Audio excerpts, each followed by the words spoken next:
पीछे फिर के घरों आए तीत, घरों आए तीत, दिन दोए चार में।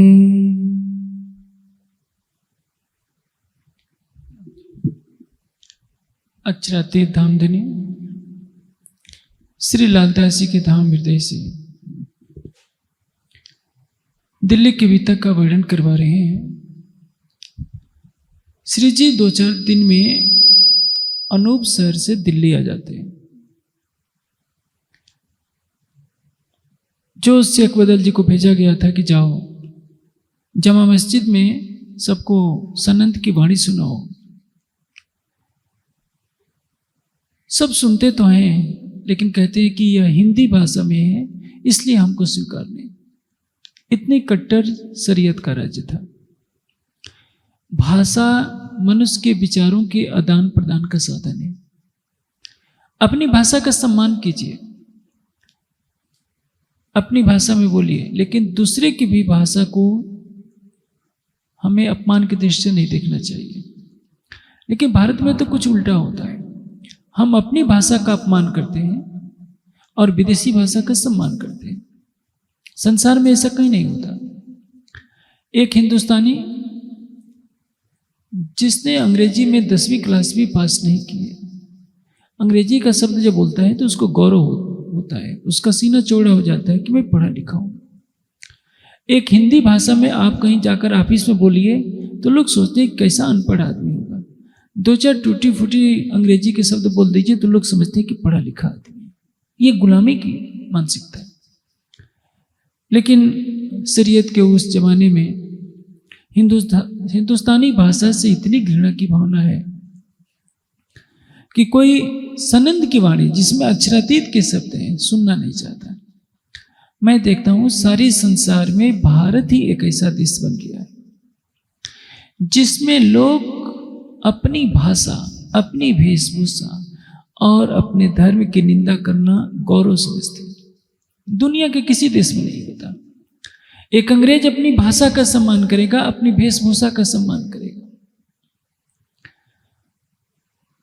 सऊदी अरब में जो वहाँ की वेशभूषा होती है, कितनी भी गर्मी हो वैसे सिर पग उनके पाग होगी। और एक भारतीय आप देखेंगे अनपढ़ से अनपढ़ हो, गरीब से गरीब हो, कोट पतलून पहन कर ही अपना विवाह रचाएगा। अपनी भारतीय वेशभूषा का उसमें जरा भी सम्मान नहीं है। जो देश अपनी भाषा, अपनी संस्कृति और अपनी वेशभूषा का अपमान करता है उस देश का अस्तित्व क्या रहेगा। कभी कोई ये नहीं सोचता कि अपनी भाषा और अपनी संस्कृति का अपमान कितने गौरव की बात है। एक बार आज़ादी की लड़ाई के समय एक बहुत बड़े नेता जर्मन में चले गए थे। उनका नाम ध्यान में नहीं आ रहा है। उनके किसी मित्र ने उनके पास पत्र भेजा। जब वो पत्र पढ़ रहे थे तो जिस घर में अतिथि थे उस घर की मालकिन ने वो पत्र देख लिया कि कोई पत्र पढ़ते हैं। उसने उनसे कहा कि ये अंग्रेजी में पत्र क्यों आया है? क्या आपके देश की कोई भी भाषा नहीं है? आपके देश के लोग अपनी भाषा में पत्र नहीं लिख सकते हैं और आप विदेशी भाषा में लिखे हुए पत्र को पढ़ रहे हैं। हिंदुस्तानी होकर अंग्रेजी का पत्र पढ़ रहे हैं। मैं आपको अपने घर में नहीं रहने दूंगी। और निकाल दिया उनको घर से। लेकिन आप देखिए इससे बड़ा दुर्भाग्य और क्या होगा कि सुप्रीम कोर्ट को अधिकार है कि कोई भी निर्णय प्रधानमंत्री के विरुद्ध भी दे सकता है। लेकिन उस सुप्रीम कोर्ट के न्यायाधीश भी हिंदी बोलना अपमान समझते हैं। जब देश की सर्वोच्च सत्ता जिनके हाथ में हो, न्याय का अधिकार हो, जिस देश के मंत्री, राष्ट्रपति भी, अब तो चलिए थोड़ा बहुत सम्मान होने लगा। देखा जाता है कि बहुसंख्यक अधिकारी, मंत्री अपनी राष्ट्रभाषा में भी बोलना अपमान समझते हैं। वो सोचते हैं कि अंग्रेजी में बोल लेंगे तो हम बहुत बड़े विद्वान समझे जाएंगे। सबसे बड़ी हंसी की बात तो मुझे तब लगी जब अक्षरधाम मंदिर का दिल्ली में उद्घाटन हुआ था, और उद्घाटन के समय में लाल कृष्ण आडवाणी जी मौजूद थे वहाँ, और उद्घाटन का पहला वाक्य बोलने वाले कोई गृहस्थी नहीं थे, एक सन्यासी युवा थे। उनका उद्घाटन का पहला वाक्य ही अंग्रेजी में था। मैं सोचने लगा कि दिखावटी आधुनिकता की छाप गृहस्थियों तो क्या महात्माओं को भी ग्रस्त ले चुकी है। ये महाशय संस्कृत में बोल सकते थे, हिंदी में बोल सकते थे, अंग्रेजी में भी बोल देते, लेकिन पहला वाक्य तो कम से कम संस्कृत और अंग्रेजी में बोलना चाहिए था। जब इस देश का सन्यासी तक गुलामी की जंजीरों में जकड़ा हुआ है तो मुक्त कौन करेगा? जिसको अपने राष्ट्र की गरिमा का आभास नहीं, भाषा का स्वाभिमान नहीं, संस्कृत का स्वाभिमान नहीं। मैथिली शरणगुप्त ने कहा है, जिसको न निज गौरव न देश का अभिमान है, वह नर नहीं पशुतुल्य निरा मृतक समान है, वो मरे हुए के समान है। आज देखा जाए तो हम कहाँ खड़े हैं?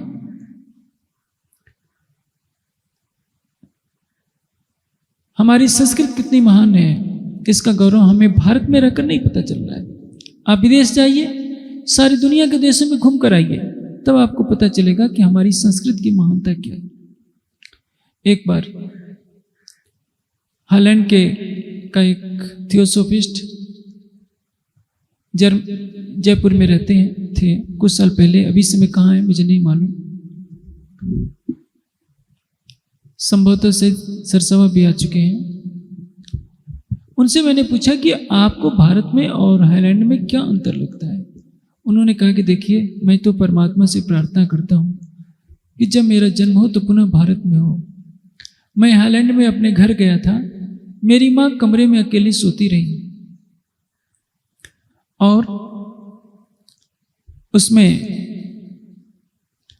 कंप्यूटर भी था, टीवी भी थी, काफ़ी जगह भी थी, लेकिन मैं घर के बाहर सड़क पर फुटपाथ पर सोता रहा।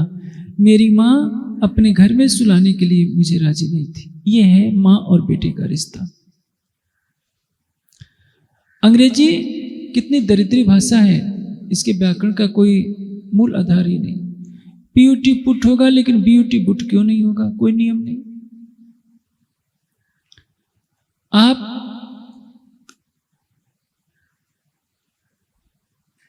राम को क्या लिखते हैं? राम RAM लिखेंगे तो इसको रम भी पढ़ेंगे। रम है कि राम है, कोई व्याकरण का निश्चित नियम ही नहीं है। पृथ्वी के लिए इसके पास केवल एक अर्थ शब्द है। संस्कृत में 101 शब्द हैं। कितनी दरिद्री भाषा है। आपको चंद्रमा के लिए केवल एक शब्द मूल मिलेगा। आप संस्कृत में कितने दर्जन, 6 दर्जन, 7 दर्जन आप शब्द निकाल सकते हैं। लेकिन भारतीयों को अंग्रेजी पर गर्व है, संस्कृत पर गर्व नहीं, अपनी भाषा पर गर्व नहीं। आप पंजाब चले जाइए, वहाँ के लोग हिंदी में लिखना पसंद नहीं करते। कहीं भी बोर्ड देखेंगे, कोई सरकारी कार्यालय होंगे, वहाँ हिंदी में बोर्ड होगा, नहीं तो पंजाबी में होगा या अंग्रेजी में होगा। अंग्रेजी सम्मान की भाषा लगती है, राष्ट्रभाषा अपमान की भाषा लगती है। अपनी प्रांतीय भाषा को महत्व दे सकते हैं, राष्ट्रभाषा को महत्व नहीं दे सकते। ये संकीर्णता है। कोई भी समाज, कोई भी राष्ट्र अपनी भाषा, अपनी मातृभूमि, अपनी संस्कृति, अपनी वेशभूषा का अपमान करके श्रेष्ठ नहीं कर सकती। यदि अब संस्कृत को भारत से मिटा दिया जाए तो भारत में बचता क्या है? विदेशों में हमसे ज़्यादा अच्छी अच्छी सड़कें हैं, ज़्यादा धन है। भारत की गरिमा ही संस्कृत से है, यहाँ की संस्कृत से है। हमारी संस्कृत कितनी महान है कि बेटा यदि चक्रवर्ती सम्राट भी होगा, प्राइम मिनिस्टर भी बन जाएगा, तो अपनी बूढ़ी माँ के सामने आएगा तो सिर ही उसके चरणों में रखेगा। विदेशों में ऐसा नहीं मिलेगा। मैं तो एक दृष्टांत दे रहा हूं कि किस तरह से सनंद ग्रंथ को शेख बदल जी सुनाते हैं जामा मस्जिद में। कोई सुनने के लिए राजी नहीं, कोई सुनता है तो कहता है कि बहुत अच्छी बात है, लेकिन हम इसको स्वीकार नहीं कर सकते क्योंकि ये हिंदुस्तानी भाषा में है। श्री जी से शेख बदल जी सारी बातें कहते हैं। अब सोचा जा रहा है कि क्या किया जाए। फिर सब मिलकर ये निर्णय करते हैं कि अच्छा चलो जो हुआ शेख सुलेमान से पुनः बात किया जाए, क्योंकि शेख सुलेमान औरंगजेब बादशाह का ऐसा दरबारी था जिसका काम ही था कि कोई जो भी फरियाद करने वाला हो उसकी फरियाद को बादशाह तक पहुंचा देना। लेकिन शेख सलमान के पास जब जाते हैं तो तरह तरह के बहाने करने लगता है। कभी कहता है कि तुम्हारी वेशभूषा जो है ये हिंदुओं की है, इसलिए इस वेशभूषा में बादशाह तुमसे बात नहीं कर सकता। कभी कल करते करते 2 महीने निकलवा देता है। अब सोचा जाता है कि ये तो ऐसे ही समय बर्बाद करता रहेगा, इससे कोई लाभ होने वाला नहीं है। अंत में निराश होकर एक सोचा जाता है कि जो ये 22 प्रश्नों की पाती है इसको फारसी भाषा में लिख दिया जाए, क्योंकि तो हिंदुस्तानी भाषा में लिखी हुई होती है। फारसी भाषा में लिख दिया जाए तो हो सकता है बादशाह के अधिकारियों तक के माध्यम से बादशाह तक ये बात पहुंचाई जा सकती है। अब फारसी में लिखा कैसे जाए? एक नौजवान मौलवी था मुल्ला कायम, उसको पैसे पर बुला करके लाया जाता है कि तुम जो भी पैसा मांगोगे तुमको दे दिया जाएगा, इसका फारसी में अनुवाद कर दो। अब शेख जी मीरान जी का संवाद के रूप में उसको फारसी भाषा में उद्धृत किया जाता है। इसको लिखने में लालदास जी और श्री जी दिन रात लगे रहते हैं। शेख जी कौन है? प्राणनाथ जी। मीरान जी कौन है? औरंगजेब के शासन के प्रतिनिधि स्वरूप जो 5 अधिकारी हैं और औरंगजेब के प्रतीक के रूप में संवाद है। संवाद के माध्यम से अपनी बात को समझाना सरल होता है। यानी प्रश्नोत्तर करने वाले हैं मीरान जी। मीरान जी का तात्पर्य मीर जी, ये मीराबाई का यहाँ प्रसंग नहीं है। मीरान जी यानी मीर जी और शेख जी यानी श्री जी प्राणनाथ जी। अब ये शेख जी मीरान जी के संवाद के रूप में पूरे कुरान के सारे प्रसंग जो 22 प्रश्नों में दिए गए होते हैं वो सारे उतार दिए जाते हैं। अब उसके रुके तैयार किए जाते हैं। वे रुके जगह जगह भेजे जाते हैं शेख निजाम के यहाँ, और जो भी मिलता है उसको दिया जाता है कि भाई यह संदेश है आखिरुल इमाम मोहम्मद महदी साहिबुज्जमा का, किसी तरह से औरंगजेब बादशाह तक पहुंचाओ, लेकिन पहुंचाएगा कौन? अब कायम मुल्ला को जब बुलाया गया था तो एक और घटना होती है। सूरत का एक सौदागर रहता था जो श्री जी के दर्शन के लिए आया था। चांदी चौक में रहा करता था। श्री जी के दर्शन करके उसको बहुत अधिक आनंद भी आया।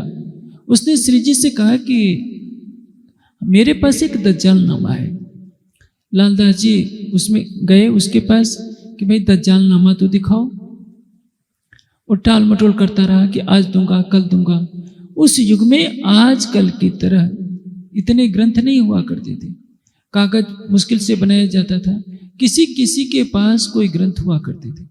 आजकल तो आप पेपर पढ़ते हैं और फेंक देते हैं। कल्पना कीजिए उस युग में जब कागज ही नहीं होता था। आज से 300-400 साल पुराने जो भी ग्रंथ मिलते हैं, कितने कष्ट से कागज बनाया जाता था। हाथ के बेलने से बेल बेल करके बहुत मोटा मोटा कथई रंग का कागज हुआ करता था। कई दिन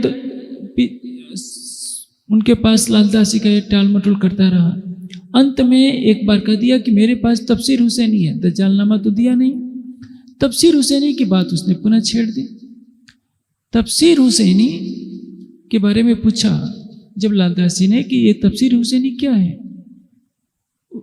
कहता है वो सूरत का सौदागर कि इस तफसीर हुसैनी में फारसी भाषा में कुरान की टीका की हुई है। तो लालदास जी पीछे लग गए कि भाई हमें तफसीर हुसैनी वो दे दो। आप जानते हैं व्यापारी लोग बात टालने के बहुत अभ्यस्त होते हैं। कभी कहता है कि कल दे दूंगा, कभी कहता है परसों दे दूंगा, कभी कुछ करते करते लंबा समय गुजार दिया। लालदास जी श्री जी से निराश होकर कहने लगे कि धामधनी वो तो बात को टालता जा रहा है। आजकल करते करते इतने दिन गुजार दिया, दे नहीं रहा है। उस समय दयाराम जी थे। दयाराम जी कहते हैं कि श्री जी ये सेवा तो हमको दीजिए, मैं दिल्ली का रहने वाला हूं और मुझे मालूम है कि दिल्ली में काम कैसे कराया जाता है। दयाराम जी ने एक नीति निकाली। उस युग में हिंदू कोई भी यदि कुरान या कुरान से संबंधित साहित्य खरीदने जाता तो कोई मुसलमान देता नहीं था। क्यों? शासक हमेशा शासित पर दबदबा बनाए रखे, शासित को छोटा समझेगा। जैसे आज भी लोग भारत को इंडिया कहते हैं। पूछा जाए, भारत तो एक नाम है, इसका अंग्रेजी में अनुवाद कैसे इंडिया शब्द हो जाएगा? जैसे चाइना है, चाइना का अनुवाद अंग्रेजी में लिखेंगे तो चाइना ही होगा, उसका अंग्रेजी अनुवाद नहीं हो सकता। जापान का अंग्रेजी अनुवाद नहीं हो सकता, रसिया का अंग्रेजी अनुवाद नहीं हो सकता। दुनिया में भारत ही है जिसका अनुवाद क्यों इंडिया किया जाता है? भारत को भारत क्यों नहीं लिखा जाता? पहले के शब्दकोश में वो शब्द मिलता था जिसमें इंडस का अर्थ लिया जाता था, इंडिया उस भाव से लिया जाता था कि अवैध संतान जो चर्च से प्रमाणित ना हो, यानी अवैध संतान को इंडस कहते थे और उसी से ये इंडिया बना है। मुस्लिम जब इस देश पर शासन किए तो उन्होंने इसका नाम क्या रखा? ये काफिरों का देश हिंदुस्तान है। हिंदू कौन? चोर हो, डाकू हो, काफिर हो, उसको हिंदू कहते हैं। हिंदुस्तान और इंडिया दोनों ही विदेशी शासकों ने अपनी श्रेष्ठता को साबित करने के लिए और यहाँ के लोगों को घृणा की भावना से दिखने के लिए ये नाम रखे हैं। लेकिन आज भी उन नामों का प्रयोग होता है। कोई ये विचार नहीं करता कि इन शब्दों का अर्थ क्या है। हम जरूर हिंदू का अर्थ कर देते हैं, हिनस्ति दुर्तान दुष्टान स हिंदू, लेकिन ये उत्तर तो नहीं है। उनकी भाषा में हिंदू शब्द का क्या अर्थ होगा और इंडिया शब्द का क्या अर्थ होगा, आप अंग्रेजी में और उर्दू, अरबी, फारसी में देख सकते हैं। दयाराम ने अपने जो दिल्ली में उनके मुस्लिम व्यापारी थे साथ में, क्योंकि दयाराम जी व्यापारी वर्ग से जुड़े हुए थे, उनसे कहा कि हमारे बाहर के कुछ मुस्लिम मित्र हैं, वो यहाँ से तफसीर हुसैनी मंगाना चाहते हैं और आप दे दीजिए। तो परिणाम क्या हुआ? वो तो समझ गए कि ये अरबी फारसी पढ़े नहीं, ये तफसीर हुसैनी लेकर क्या करेंगे। अवश्य किसी मुस्लिम ने इनके माध्यम से मंगवाया है, क्योंकि इनके माध्यम से माल आता जाता रहता था। पूछा कितना मूल्य है? कह दिया 40 रुपया। उन्होंने मोल तोड़ करके 2 रुपये छुड़ा भी लिए। उस युग में 40 रुपये बहुत मायने रखते थे और खुशी के मारे पागल होकर तफसीर हुसैनी दौड़ते हुए लेकर आए, श्री जी के कर कमलों में रख दिया। आप सोचिए, तफसीर हुसैनी का कई वर्षों पूर्व अनुवाद अपने नरेश जी ने किया था, उसका संक्षिप्त रूप भी छापा गया, लेकिन हमारे बिना जाके पैर न फटी बीवाई, उके जाने पीर पर आई। बहुत सरलता से आज सब कुछ मिल जाता है, तो सुंदर साथ को ये मालूम ही नहीं है कि कितने परिश्रम से तफसीर हुसैनी उस समय प्राप्त की गई थी।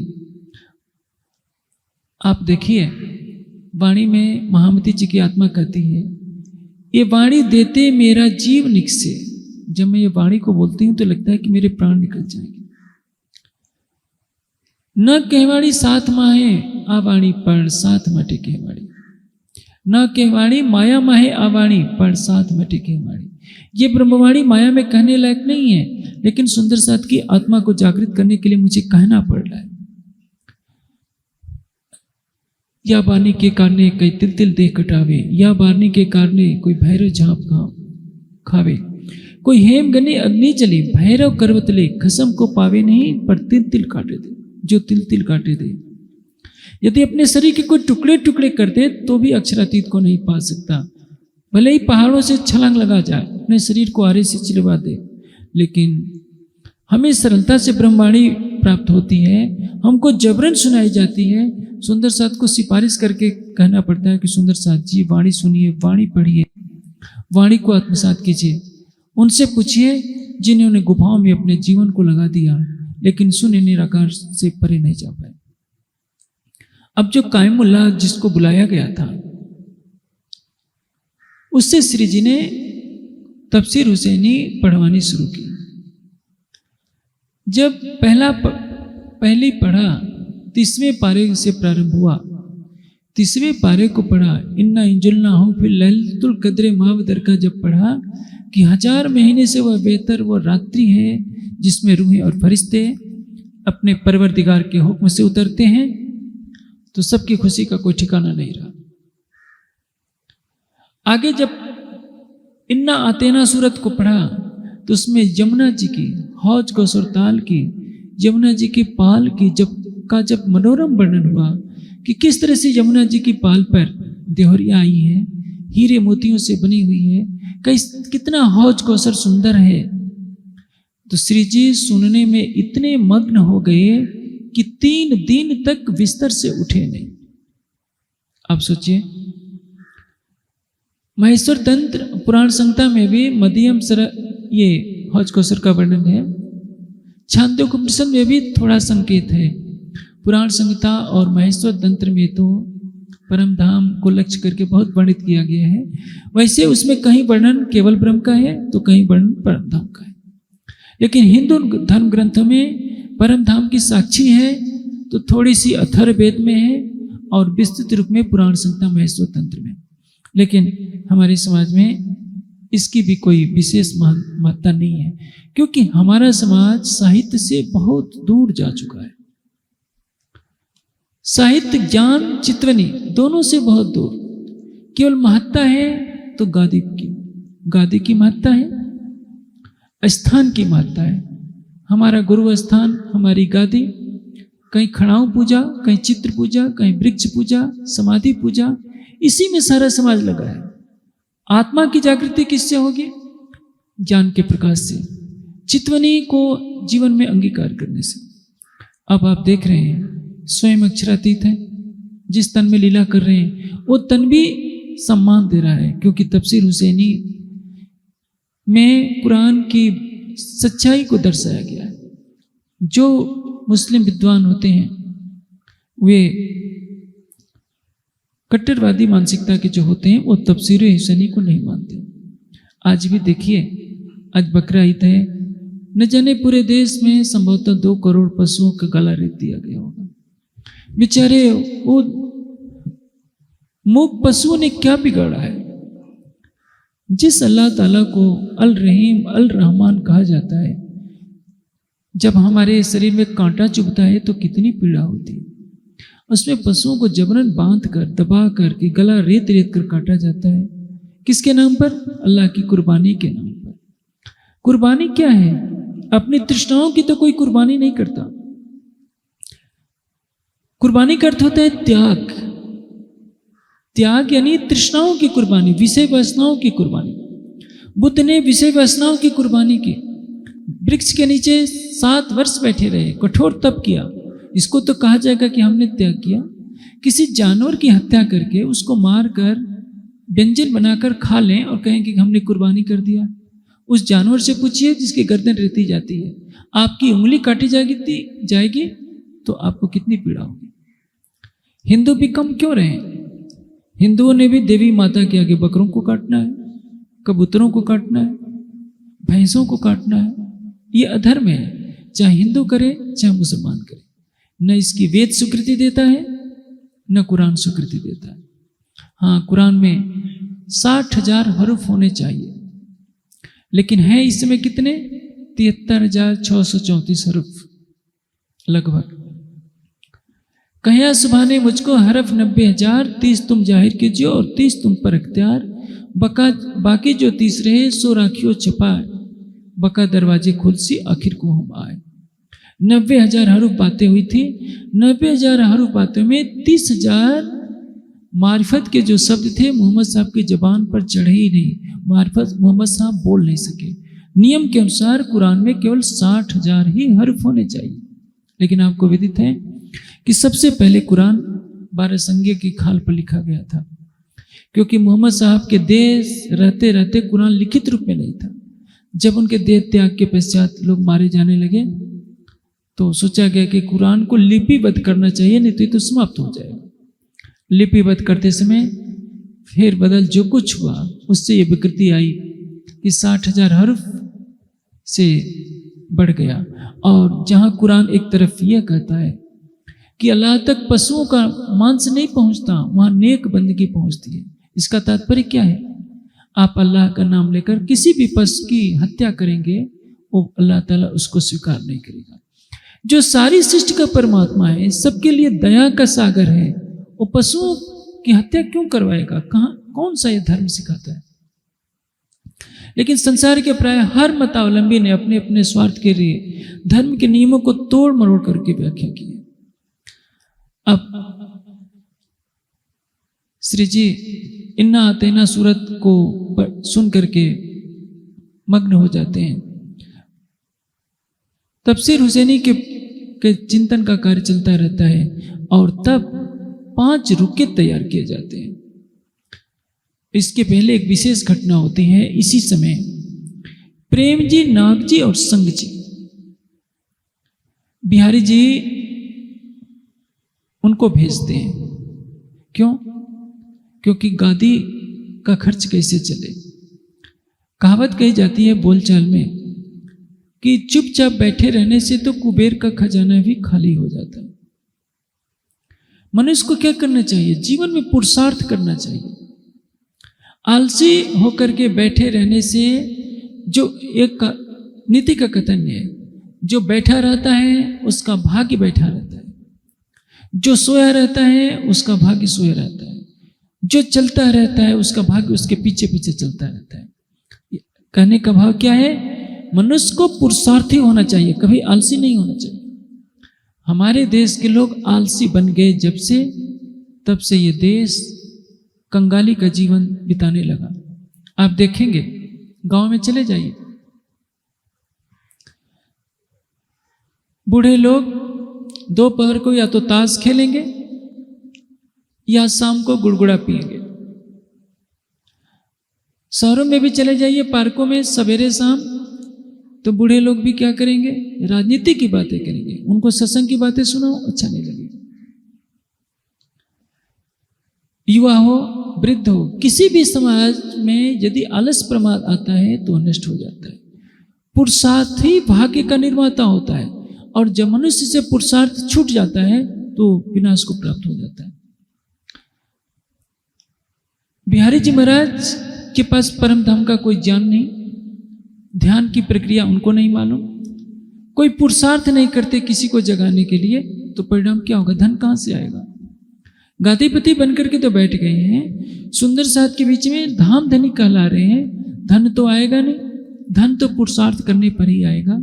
इसलिए उन्होंने प्रेम जी, नाग जी, संग जी को भी भेजा इस भावना से कि जाकर मिहिराज को समझाओ कि जो कुछ हुआ है आखिर गादी के प्रताप से ही तो मिहिराज आज इतनी जागनी कर रहे हैं, इसलिए भले ही जागनी करें, निर्देशन किसका मानना पड़ेगा?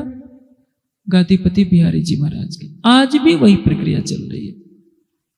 याद रखिए, जिस स्थान से ज्ञान का प्रकाश नहीं होगा, जिस स्थान से भक्ति की धारा नहीं बहेगी, जिस स्थान में पुरुषार्थ नहीं रहेगा, शिष्टाचार नहीं रहेगा, उस स्थान को उजाड़ हो ही जाना है। कोई भी स्थान।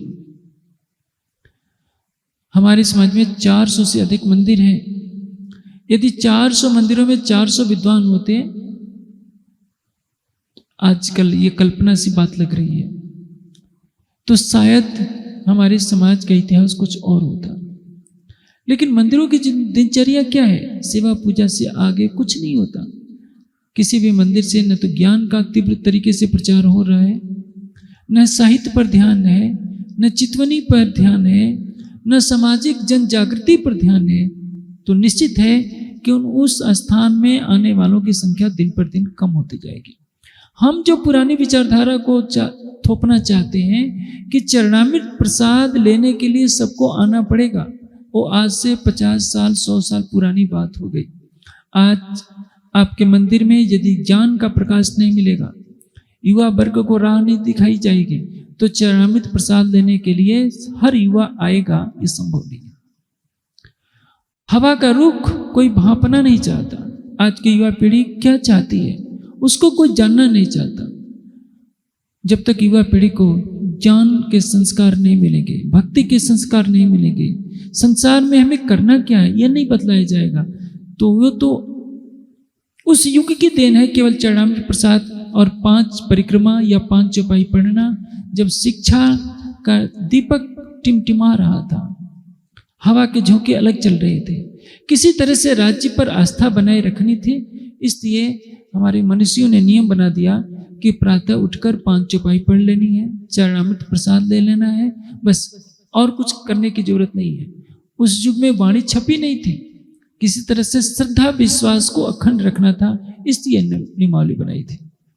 आज उसकी आवश्यकता नहीं है। आज संसार का हर व्यक्ति शिक्षा की तरफ बढ़ना चाहता है, ध्यान की तरफ बढ़ना चाहता है। चीन जैसे नास्तिक देश में ध्यान सीखा जा रहा है, योग की कक्षाएं लगती हैं। तो आप उस समाज से संबंधित है जिसमें परम धाम की चितवनी कराई जाती है।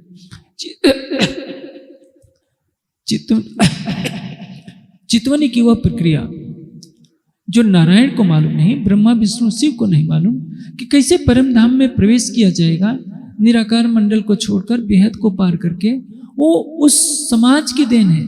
और उस समाज में कहा जाता है चितवनी कहाँ लिखी है वाणी में करने के लिए। राज से लेकर क़यामत तक की वाणी पूरी भी तक यही पुकार पुकार कर कह रही है, आप देखो औरों को दिखाओ, स्वयं देखिए जो आज तक सृष्टि में संभव नहीं था। दुनिया कहती थी किसने अक्षरातीत को देखा है। अब तारतम वाणी के अवतरण के पश्चात यह प्रश्न करना ही गुनाह है कि किसने अक्षरातीत को देखा है। बीतक कहती है आप स्वयं देखिए और दूसरे के लिए भी दरवाजा खोल दिए कि वो भी परम धाम देखे और अक्षरातीत को देखे। और इसके देखे बिना आपको जागृत कहलाने का अधिकार तक नहीं है। गले में लकड़ी की माला पहनाने से जागनी नहीं होती, जागनी तो होगी हृदय में युगल स्वरूप के चरण कमलों की शोभा को बसाने से, अक्षरातीत के प्रति अटूट ईमान होने से। या हमारे हृदय में तो प्राणनाथ जी के लिए ईमान नहीं है, तो हम अपने को जागृत होने का दावा कैसे कर सकते हैं। अब श्री जी के निर्देश पर 5 रुक्के तैयार किए जाते हैं। उस तफसीर हुसैनी का सार तत्व ग्रहण करके फारसी भाषा में 5 रुक्के तैयार किए जाते हैं। और वही मैं बता रहा था, इसके पहले घटना जो होती है, प्रेम जी, नाग जी और संग जी तीनों को भेजते हैं बिहारी जी महाराज कि जाकर मेराज को समझाओ।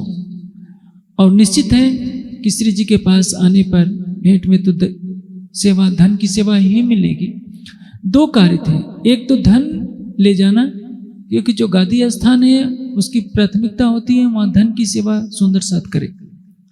धन की सेवा करने में कोई दोष नहीं है, लेकिन हर केंद्र को चाहिए कि समाज को भी धार्मिक रूप से जागृत करें।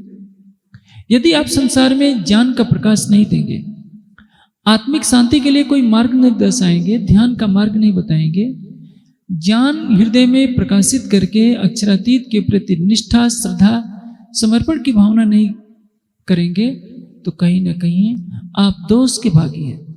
एक पुरानी परंपरा चला देना कि हम अमुक गादी पर बैठे हैं, हमारे निर्देश के बिना आप पानी भी नहीं पी सकते, ये उचित नहीं है। और शिक्षा के युग में यह अंधकार नहीं चल सकता। अब बिहारी जी महाराज भेजते हैं प्रेम जी, नाग जी और संग जी को। श्री जी के सभा में आते हैं तो देखते हैं कि यहाँ तो केवल मोहम्मद की चर्चा हो रही है, यहाँ तो हिंदू पक्ष की चर्चा इस समय हो नहीं रही। और सबसे बड़ी बात है, औरंगजेब को संदेश देना है तो उस समय गीता और भागवत की तो चर्चा हो नहीं सकती थी। इनमें कट्टर वही के संस्कार पड़े हुए थे। अब जब श्री जी चर्चा करते हैं तो उन्होंने दोनों रहस्य को खोल करके दिखा दिया कि जो कुछ कहिया कतेब ने सोई कहिया वेद, 2 बंदे एक साहिब के पर लड़त बिन पाए वे। जो कुछ सतगुरु धनीश देवचंद जी ने कहा है, मोहम्मद साहब ने वही कहा है। यानी कलमा और तारतम को मिला दिया तो भेद समाप्त हो गया। जब श्री जी चर्चा कर रहे होते हैं, प्रेम जी, नाग जी और संग जी तीनों को ऐसी अनुभूति होती है कि श्री महाराज की जगह उन्हें सतगुरु धनेश्वर चंद जी दिखाई देते हैं। अब उनको विश्वास हो जाता है कि सचमुच सतगुरु धनेश्वर चंद जी महाराज जी के अंदर बैठे हैं, बिहारी जी महाराज के अंदर नहीं। अक्षरातीत का निवास किसी जड़ पदार्थ में कैसे हो सकता है?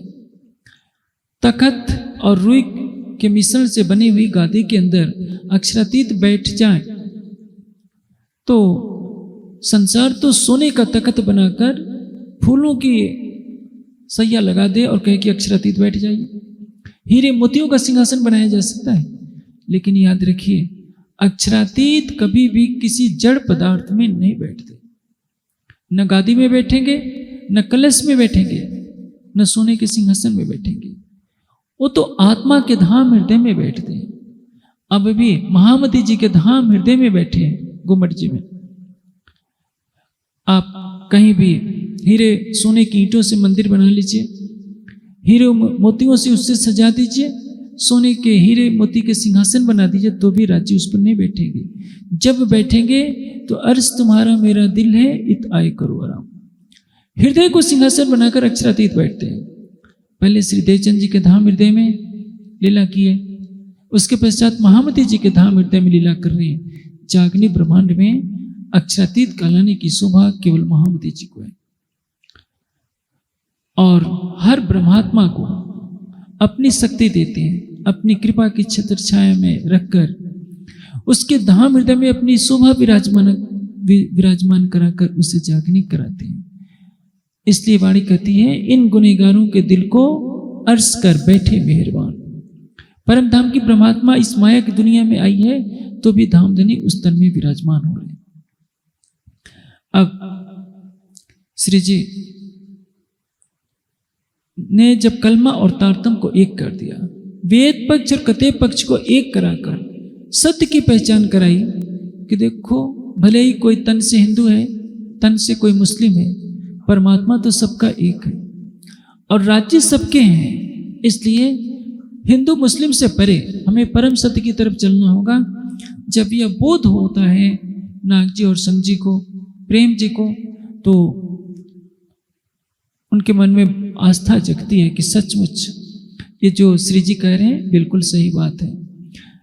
एक दिन देखते हैं कि शेख जी, शेख बदल और नाग जी भाई दोनों एक जगह बैठकर खा रहे हैं। उस युग में हिंदू और मुस्लिम एक जगह बैठकर खा लिए यदि ले लेते थे तो हिंदू उनको बहिष्कृत कर देते थे। ऐसी कई घटनाएं हुई। कई मुसलमानों ने अपना जूठा पानी किसी कुएं में डाल दिया या प्रचारित कर दिया कि हमने तो रात को इस कुएं में जूठा पानी डाल दिया था, और पूरे दिन जिस जिस हिंदू ने उस कुएं का पानी पिया, जब अन्य हिंदुओं को पता चला तो उन्होंने बहिष्कृत कर दिया कि अब तुम अशुद्ध हो गए हो, तुम हिंदू समाज में रहने के युग नहीं। जो चीज अशुद्ध हो सकती है उसको शुद्ध भी तो किया जा सकता है, लेकिन वह रूढ़िवादी परंपरा थी।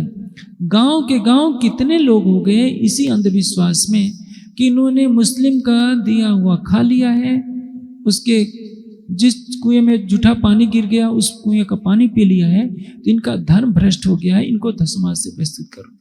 आप देखिए 1-2 लाख नहीं, करोड़ों में हिंदू इसी तरह से मुस्लिम बने, क्रिश्चियन बने। धर्म क्या है? धर्म कोई छोटा मोटा मिट्टी का ढेला हो गया जो जरा सी बात पर नष्ट होता है। आप किसी मुस्लिम के साथ बैठ गए तो धर्म नष्ट हो गया। किसी का छुआ खा लिया, छोटी जाति का छुआ खा लिया तो ऊंची जाति वाले का धर्म नष्ट हो गया।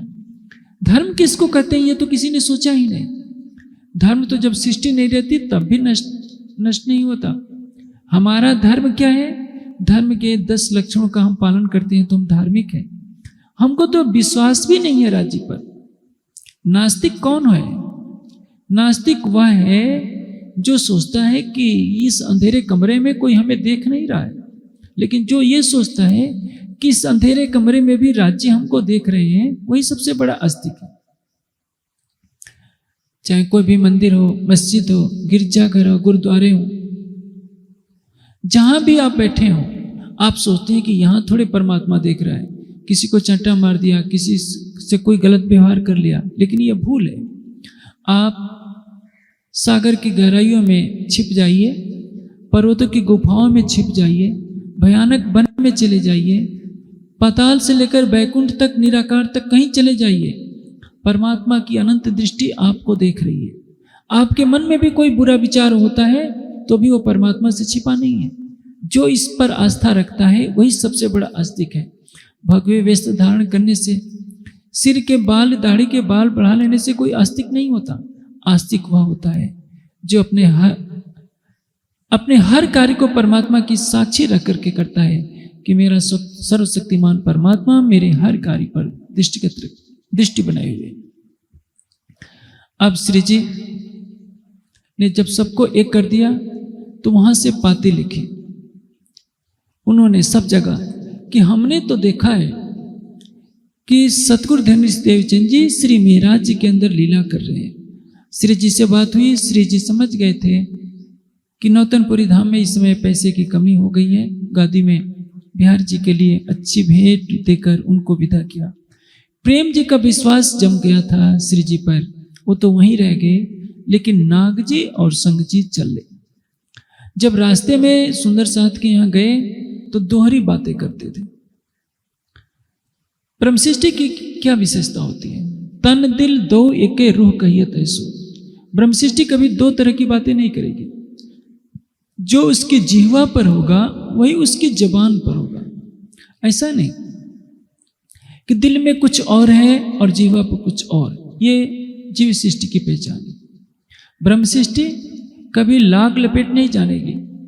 वो अंतरात्मा की आवाज पर बोलेगी और उसके कथनों में और उसके हृदय में किसी भी तरह का भेदभाव नहीं रहेगा। जब ये सुंदर साथ के यहाँ रास्ते में, क्योंकि दिल्ली से नौतनपुरी जाते समय रास्ते में कई जगह उनको ठहरना पड़ा। आजकल की तरह तो ट्रेनों की व्यवस्था नहीं थी कि रात को बैठे और सवेरे नौतनपुरी पहुंच जाए, या फ्लाइट में बैठे 2 घंटे 1 घंटे में पहुंच जाए। उस समय तो कई कई दिनों की, महीनों की यात्रा होती थी, तब कोई कहीं से जा पाता था। सुंदर साथ पूछते हैं कि आपने तो पहले पत्र में भेजा है कि बिहारी जी की गादी में सदगुरु धनीराज देवचंद जी नहीं बैठे हैं, महाराज जी के हृदय में बैठे हैं, अब पुनः इस तरह की बातें क्यों कह रहे हैं? तो वो कहने लगी क्या करें, उनके यहाँ गए थे तो वैसा ही करना पड़ा। अब ये गए दोनों महानुभाव और बिहारी जी से वही बात कह पाए, क्योंकि इनकी तो आदत बन गई थी दोहरे बात करने की, दोनों तरफ बोलने की। उन्होंने कह दिया कि बिहारी जी महाराज चाहे आप कुछ भी कहिए, सतगुरु धनीराज देवचंद जी की वास्तविक बैठक तो महाराज जी के अंदर है, हमने उनको प्रत्यक्ष देखा। अब यह बात सुनकर बिहारी जी गुस्से में लाल हो गए और अपनी गादी से उठ करके भाग गए। ये दोनों उनका पीछा पीछा करते गए। एक वृक्ष के नीचे 3 दिन तक बिहारी जी बैठे रहे। कहने लगे जब तुमको सब कुछ महाराज के अंदर दिखता है तो मुझे गादी पर बैठने से और मेरे बैठे रहने से क्या लाभ है? पहले तो कहते थे तुम लोग कि आप गादी पर बैठे हैं इसलिए आप अक्षरातीत हैं, हमारे धाम के धनी हैं। अब आप कह रहे हो कि महाराज के अंदर धाम धनी है, तो मैं उस गादी पर नहीं बैठूंगा। किसी तरह से हाथ जोड़कर सबने प्रार्थना की। 3 दिन तक बहुत प्रार्थना करने के पश्चात बिहारी जी महाराज की नाराजगी दूर हुई और गादी पर बैठना उन्होंने स्वीकार किया। यह कहानी है जाहिरी पहचान की और बातिनी पहचान की। संसार का एक बहुत बड़ा वर्ग गादी से जुड़ा हुआ है। हर संप्रदाय में गादी है। जैसे क्रिश्चियनिटी की सबसे बड़ी गादी क्या है? पोप। कैथोलिक जो होते हैं पोप के कथन को अंतिम सत्य मानते हैं। पूरे संसार में जो रोमन पोप ने कह दिया उसी का कथन सबको मानना पड़ता है। भारत में भी आदि शंकराचार्य ने 4 स्थान बनाए थे वेदों के प्रचार के लिए, लेकिन इन 4 मठों से ज्ञान का प्रचार तो नहीं हुआ, छूत छात का भेद अवश्य बढ़ गया। और ये चारों स्थान भी गादी मात्र माने गए। यही स्थान, यही प्रक्रिया सभी पंथों में चली गई, चाहे वैष्णव संप्रदाय का पंथ हो, शैव संप्रदाय हो। भारत के लगभग सभी पंथों में गादी परंपरा का प्रारंभ हो गया। और सच देखा जाए तो गादी परंपरा अंधकार का जनक है। इस गादी परंपरा से अज्ञानता ही फैलती है। गादी पर बैठा हुआ व्यक्ति जब तक बैठा रहेगा, वो कभी नहीं चाहेगा कि मेरे जीते जी मेरी बराबर या मेरे से श्रेष्ठ कोई व्यक्तित्व पैदा होने पाए। इसलिए वो कभी ज्ञान को बढ़ने नहीं देगा, कभी भक्ति की धारा को प्रभावित नहीं होने देगा। अध्यात्म में कहीं नहीं लिखा है 4 वेद 4 उपवेद 6 अंग 6 उपांग 1127 शाखाओं में कहीं नहीं लिखा है कि किसी आश्रम में एक गादीपति बना दीजिए। और गादी पर भी वंशानुगत यदि पिता के बाद पुत्र को बैठाया जाए, ऐसा नहीं है। ये अवश्य था कि प्राचीन काल में ऋषियों के आश्रम में जो ऋषि पुत्र होता था वो अपना शिक्षण कार्य संभाल लेता था, लेकिन पुत्र को उसकी योग्यता प्रमाणित करनी पड़ती थी। उस युग में आजकल की तरह षोडश उपचार पूजन नहीं होता था, आरती पूजा की परंपरा नहीं थी उस समय। उस समय तो वेदाध्ययन करना होता था, ध्यान करना होता था। यदि ऋषि पुत्र में वह योग्यता होती थी तब वो उसको आचार्यत्व मिलता था, नहीं तो नहीं मिलता था। कर्म से वर्ण व्यवस्था निर्धारित होती थी, जन्म से नहीं। आज तो जन्म के आधार पर जाति परंपरा का बोलबाला है। किसी में योग्यता हो चाहे न हो, सभी पंथों में वंशानुगत गादी का प्रचलन बढ़ता जा रहा है और यह अध्यात्म के लिए खतरे की घंटी है। वंशवाद नहीं होना चाहिए। ट्रस्टी लोग भी जिसको गादी पर बैठा देते हैं वह भी घातक है। धार्मिक क्षेत्र का नेतृत्व होना चाहिए और उसमें जो सत्य बात हो वही माना जाना चाहिए। लेकिन जब गादीवाद की परंपरा बढ़ती गई तो एक तरफ शान शौकत यानी ऐश्वर्य का प्रदर्शन का बोलबाला बढ़ता गया, दूसरी तरफ अकर्मण्यता बढ़ती गई और अशिक्षा का अंधकार फैलता गया। इसी का परिणाम यह है कि आज देश में 70 लाख महात्मा तो हैं, लेकिन 700 भी सच्चे ज्ञानी विद्वान और परमहंस महापुरुष मिलना संभव नहीं। इसके मूल में यही तथ्य है, शिक्षा का ह्रास, ध्यान की कमी, अकर्मण्यता और पुरुषार्थहीनता की वृद्धि। अब श्री जी के द्वारा 5 रुक्के तैयार किए जाते, सब सुंदर साथ मिलकर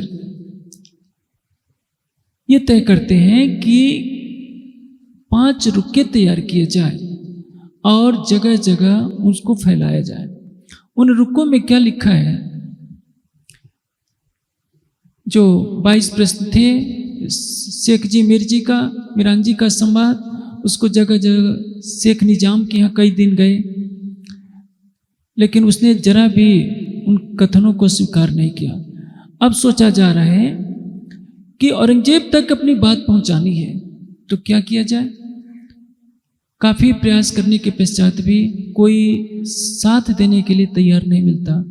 आशाजीत वकील को पुनः पकड़ा जाता है, लेकिन वो भी टाल मटोल कर देता है क्योंकि उसमें ईमान नहीं होता है। जब कुछ चारा नहीं मिलता, एक बार श्री जी ने देखा कि दिल्ली वही है। चांदनी चौक में जब सुंदर साथ कुछ कार्य कर रहे थे तो वहां भी कोई मकान देने को राजी नहीं था। फिर एक बाग में चले गए। आप देखिए, मुसलमान कहते हैं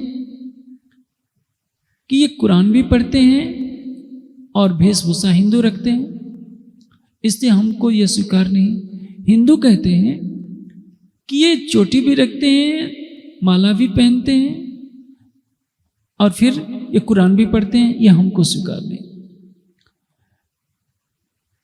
श्री जी कहते हैं वाणी में कि मुसलमान शरीयत के नाम पर लड़ रहे हैं, हिंदू कर्मकांड के नाम पर लड़ रहे हैं। सत्य से किसी को लेना देना नहीं है। संसार सत्य को कम देखता है क्योंकि संसार बाहर की आंखों से देखता है। आप किसी मंदिर में जाएंगे तो आपसे पूछा जाएगा आपने कंठी पहनी है कि नहीं, तिलक लगाया है कि नहीं, आपका दिल कितना पवित्र है, आप राज्य से कितना प्रेम करते हैं, इसका कोई महत्व नहीं है। आप आपके गले में कंठी है तो आप धार्मिक माने जाएंगे। यही बहिर्मुखी पहचान है। अब औरंगजेब के 5 सबसे बड़े अधिकारी होते हैं। एक है काजी शेख इस्लाम, जिसको आज की भाषा में सुप्रीम कोर्ट का, उच्चतम न्यायालय का मुख्य न्यायाधीश कहा जा सकता है। यानी न्याय विभाग का जो सबसे बड़ा अधिकारी था उसका नाम था शेख इस्लाम, काजी शेख इस्लाम। उसी तरह से औरंगजेब का जो उस्ताद था उसका नाम है शेख निजाम, यानी जिसको कहते हैं धर्मगुरु। जो शिक्षा विभाग का सबसे बड़ा अधिकारी था, जो सबको शिक्षा देता था, उसका नाम था आकिल खान। और जो कोतवाल था दिल्ली का, उसका नाम था सिद्दीक फौलाद। औरंगजेब का जो दरबारी था, दरबार में जो महत्वपूर्ण स्थान रखता था, उसका नाम था रिजवी खान। 5 व्यक्तियों तक अपना संदेश पहुंचाना है। अब इसके लिए मैंने पहले कहा था, रुक्का कैसे पहुंचाया जाए। सुंदर साथ ने आपस में मसलहत करी और एक दिन ऐसा हुआ कि जामा मस्जिद में जो घड़ियालची नंदलाल घड़ियालची हैं, जिनका काम था घंटी बजाना, है हिंदू लेकिन वो नौकरी करते हैं, श्री जी की चर्चा में आते हैं, प्रभावित होते हैं, तारतम्य ज्ञान ले लेते हैं परिवार सहित। उनके पूरे परिवार ने यह निर्णय किया कि क्यों न हम ये रुक्का चिपका दें। उसमें रुक्के में लिखा था कि जो कोई इस रुक्के को पढ़े बिना अंदर प्रवेश करेगा उसको अल्लाह ताला की लानत लगेगी। दरवाजे पर लिख दिया जाता है, जो भी आता है उसको पढ़ करके ही जाना पड़ता है। धीरे धीरे यह बात 5 बजे से लेकर 9 बजे तक चली गई। पूरे दरबार में शोर फैल गया कि किसी ने रुक्का चिपकाया है। बादशाह औरंगजेब ने सरहिंद के एक फकीर से बैत लिया था। बैत लेने का तात्पर्य क्या होता है? दीक्षा लेना। उसके मन में खोज थी कि परमात्मा के बारे में हमें पता चले, सच्चा ज्ञान मिले। इमाम मेहदी की खोज में है वो। एक बार औरंगजेब बादशाह, आपको विदित है कि कुरान लिखा करता था, रात्रि को कुरान लिख रहा था। 28वें पारे में जो इमाम मेहदी की पहचान दी गई है उसको मालूम हो जाती है, उसको रहस्य खुल जाता है। वो समझ जाता है कि 11वीं सदी में अल्लाह ताला को इमाम मेहदी के रूप में आना है। क्योंकि कुरान की एक आयत में कहा गया है क़यामत कब होगी। उत्तर दिया गया है कि कल को होनी है। कल यानी दुनिया के साल 1000 और खुदा का दिन 1। दुनिया के साल 100, खुदा की रात 1। 11वीं सदी में इमाम मेहदी के रूप में अल्लाह ताला की शक्ति को अवतरित होना है। यह बात औरंगजेब अच्छी तरह से जानता था और उसको मालूम है कि इस समय 11वीं सदी ही चल रही है, इस समय इमाम मेहदी अवश्य मिलेंगे। यही कारण है कि हिंदू मंदिरों को गिराता था, सोचता था कि मंदिरों को मैं तोड़वाऊंगा तो इमाम मेहदी को अवश्य मेरे सामने आना पड़ेगा, क्योंकि इमाम मेहदी यह अन्याय सहन नहीं कर सकते। अब औरंगजेब बादशाह तक ये बात पहुंचती है कि उस रुक्के को लाओ। औरंगजेब बादशाह जब पढ़ता है उस रुक्के की बात, समझ जाता है कि यह रुक्का इमाम मेहदी के अनुयायियों ने चिपकाया है। इमाम मेहदी के जो साथी हैं वही इस रुक्के को चिपकाने वाले हैं और कई महीने तक वे भटकते रहे हैं। शेख सुलेमान ने मुझे उनकी सूचना नहीं थी, तो औरंगजेब को इतना क्रोध आया, शेख सुलेमान को उसी समय उसने दरबार से बाहर निकाल दिया और शेख निजाम के बेटे शेख अब्दुल्ला को उसने शेख सलमान की जगह पद पर रख लिया। अब सुंदर साथ के मन में ये बात आई कि औरंगजेब से बात करने का अवसर तो अवश्य मिल सकता है।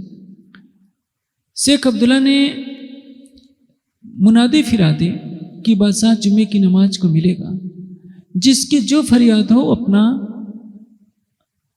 अपनी फरियाद लेकर बादशाह से मिल सकता है। औरंगजेब ने क्या कहवाया था कि जो रुक्का चिपकाने वाले हैं, मैं जामा मस्जिद में नमाज पढ़ने के लिए जब जाऊंगा तो वो मेरे से मिल सकते हैं। आप जानते हैं कि राजा अकेले क्या कर सकता है। जब अधिकारी विश्वासघात करेगा तो राजा भी असहाय हो जाता है।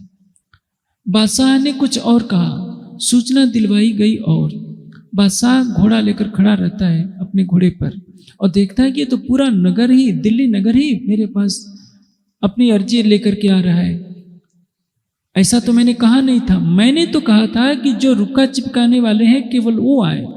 समझता तो है कि कहीं ना कहीं कुछ गड़बड़ हो रही है, लेकिन बिना प्रमाण के वो किसको सजा दे। शेख अब्दुल्ला जो शेख सलमान की जगह नियुक्त किया गया था, सबके रुके लेते रहता है। जब निर्मल दास और लाल दास जी रुका लेकर के पुनः जाते हैं, रुका लेकर के पढ़ता है और उसको फाड़ डालता है। श्री जी ने भेजा था लालदास जी को। लालदास जी यह दृश्य देख करके बहुत खिन्न भी हो जाते हैं, दूर से बोलते भी हैं कि अरे भाई तुम ये क्या कर रहे हो, ये रुका चिपकाने वाले हम हैं और तुमने उस रुके को ही फाड़ दिया, अपने पास रख लिया, दिया ही नहीं बादशाह को।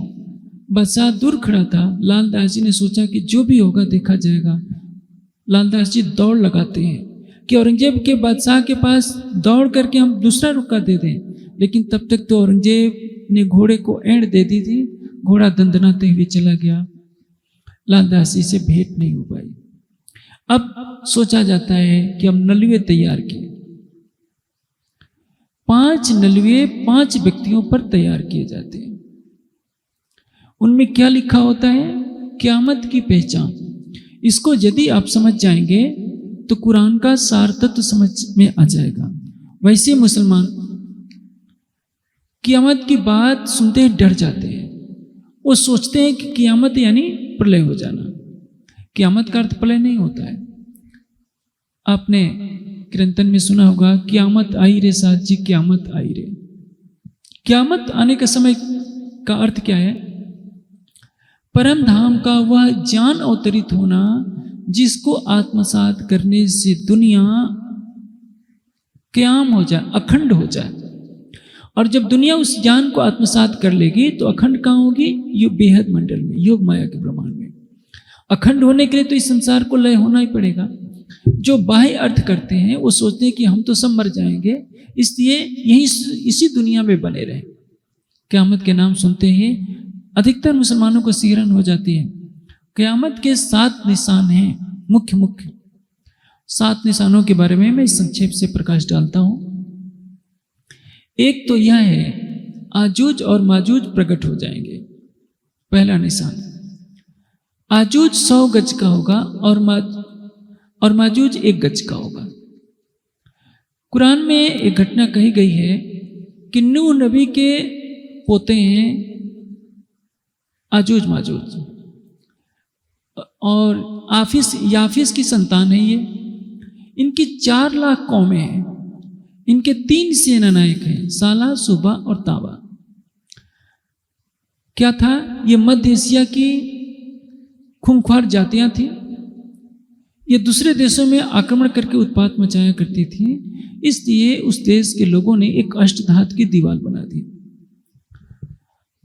अब आजूज माजूज की फौज जो है सवेरे से चाटना शुरू कर देती है, तो आजूज माजूज ये जो अष्टधातु की दीवार है शाम तक कागज के बराबर पतली रह जाती है, लेकिन रात भर में बढ़कर वो फिर सवेरे पहले के जैसी हो जाती है। अब जब अल्लाह ताला चाहेंगे तभी ये दीवार टूटेगी, अन्यथा नहीं टूटेगी। एक पहला निशान यह है कि क़यामत के समय में आजूज माजूज प्रकट हो जाएंगे। अब सोचिए इसका बातिनी अर्थ क्या है? 4 लाख में 360 से भाग देंगे तो 1100 होता है। यानी 11वीं सदी में क़यामत के आने का प्रकट है। इसके लिए आजूज माजूज की 4 लाख फौजों का वर्णन किया गया है।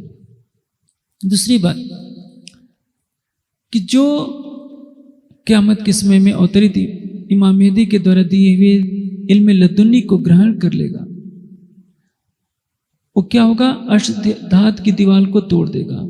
5 तत्व 3 गुण का ये जो शरीर है, ये त्रिगुणात्मा की अष्टधात की दीवार है। लगी वली कछ और न देखे, पिंड ब्रह्मांड व कुहरी नाई। यही बातिनी अर्थ है। अष्टधात की दीवार से परे, जो शरीर से परे, ब्रह्मांड से परे हो जाएगा, वो परम तत्व को जान जाएगा। दूसरा, इसका वर्णन कुरान के 16वें पारे में दिया गया है। एक जो प्रसंग है, दाबतुल अर्थ जानवर प्रकट हो जाएगा। दाबतुल अर्थ जानवर क्या होगा, उसका चेहरा तो मनुष्य की शक्ल का होगा, लेकिन उसकी पीठ पर पहाड़ी बैल के, उसके सिर पर पहाड़ी बैल के सिंग होंगे, पीठ गीदड़ की होगी, छाती शेर की होगी, आंखें सुअर की होगी और कान हाथी के होंगे। ऐसा जानवर तो दुनिया में है नहीं। आशय क्या है कि मनुष्य की प्रवृत्ति ही इन जानवरों जैसी हो जाएगी। उसमें हमेशा झगड़े की भावना रहेगी। तामसिक प्रवृत्ति इतनी बढ़ जाएगी कि उसमें झगड़े की प्रवृत्ति बनी रहेगी। यानी पहाड़ी बैल का सिंग, उसकी विशेषता ये होती है कि उसमें खाज होती रहती है। बैल उस खाज को मिटाने के लिए किसी न किसी झाड़ी से अपने सिंग को उसमें लगा करके शक्ति प्रदर्शन करता है, लड़ता है। कुछ लोग ऐसे होते हैं जो कभी यदि झगड़ा नहीं करेंगे तो उस दिन उनका भोजन नहीं बचेगा। यानी मनुष्य की प्रति प्रवृत्ति झगड़े की बन जाएगी। दूसरा निशान क्या है, मनुष्य की प्रवृत्ति पीठ की गीदड़ की पीठ वाली हो जाएगी। जैसे आप देखेंगे लोग अपनी प्रतिष्ठा के लिए क्या क्या करते हैं, पानी की तरह पैसा कई कामों में बहा देते हैं। जन्मदिन हो, शादी विवाह हो, कुछ और काम हो। धर्म के लिए 100 रुपया देने को कहिए, उनकी भावना नहीं। घर आए हुए भिखमंगे को 2 रोटी नहीं देंगे, लेकिन होटलों में पानी की तरह जब कहीं शादी विवाह होगा, कुछ भी करना होगा तो दिखावे के लिए कि समाज में हमारी इज्जत बढ़े, पानी की तरह उड़ा देंगे। इसको कहते हैं गिद्दड़ की तरह पीठ होना। कान जो है हाथी के होंगे। हाथी की कितनी भी प्रशंसा कर दीजिए, हाथी उसको भूल जाएगा। लेकिन यदि आपने उसको गाली दे दी तो आप कहीं भी रहेंगे, 6 महीने के बाद भी यदि आप उसके सामने आ गए तो आप पर वह प्रहार कर देगा। यानी मनुष्य के कान बुराइयों को सुनने के लिए ज्यादा उत्सुक रहेंगे। आप देखिए, आप किसी से किसी की प्रशंसा गाइए तो उसको अच्छा नहीं लगता है, और जब किसी की बुराई करना शुरू कर दीजिए, सब लोग हाँ में हाँ मिलाने लगेंगे। यानी निंदा का रस सबको मीठा लगता है। पीठ पीछे कभी किसी की निंदा नहीं करनी चाहिए, लेकिन क़यामत के समय में सबको निंदा में ही रस आएगा, किसी की सच्ची प्रशंसा करने में नहीं। मनुष्य की दृष्टि सुअर की हो जाएगी। सुअर गंदी चीजों को ही खाता है, अच्छी चीजों पर उसका ध्यान कम जाता है। यानी मनुष्य की दृष्टि में पवित्रता नहीं रह जाएगी, वासनात्मक प्रवृत्ति हो जाएगी। आप देखिए, आप तो समाचार पत्रों में देख रहे हैं, एक बार स्वामी विवेकानंद अमेरिका में अपने कमरे में जैसे ठहरे हुए थे, आधी रात को एक अर्धनग्न लड़की ने प्रवेश किया। विवेकानंद कहते हैं, आइए माताश्री। लड़की शर्म के मारे पानी पानी हो गई कि मैं किस भावना से आई थी। विवेकानंद कहते हैं कि मैं उस देश का सन्यासी हूं जिस देश में अर्जुन ने स्वर्ग की सर्वश्रेष्ठ अप्सरा को मां कहकर के संबोधित किया था। यदि ये गृहस्थी ऐसा कर सकता है तो मैं तो सन्यासी हूं। मर्यादा पुरुषोत्तम राम ने लक्ष्मण से पूछा था कि लक्ष्मण, सीता के आभूषणों को तुम पहचान सकते हो? कहा कि नहीं। हाँ, कुछ को मैं पहचान सकता हूं। मैं केवल चरणों के आभूषणों को पहचान सकता हूं, गले के आभूषणों को या सिर के आभूषणों को नहीं पहचान सकता। राम पूछते हैं कि क्यों? कहा कि मैंने तो कभी सीता माता के चेहरे की तरफ देखा ही नहीं। ये हमारी भारतीय संस्कृति। लक्ष्मण तो चलिए आप कहेंगे कि त्रेता युग की बात है, मैं कलयुग का उदाहरण देता हूं। राजा भोज उज्जैन के राजा थे। उज्जैन के पास जो क्षेत्र है वहीं उनका साम्राज्य था। उनके दरबार में कवियों की बहुलता रहती थी। माघ कवि कश्मीर के थे और आप जानते हैं कश्मीर के लोग बहुत सुंदर होते हैं। उनकी पत्नी भी कश्मीर की थी। किसी ने कह दिया कि महाराज आपकी महारानी से ज्यादा सुंदर तो आपके कवि की पत्नी है। महाराजा भोज सोचते हैं कि मैं चल कर देखूं कि मेरे कवि की राजकवि की पत्नी मेरी महारानी से भी सुंदर कैसे है।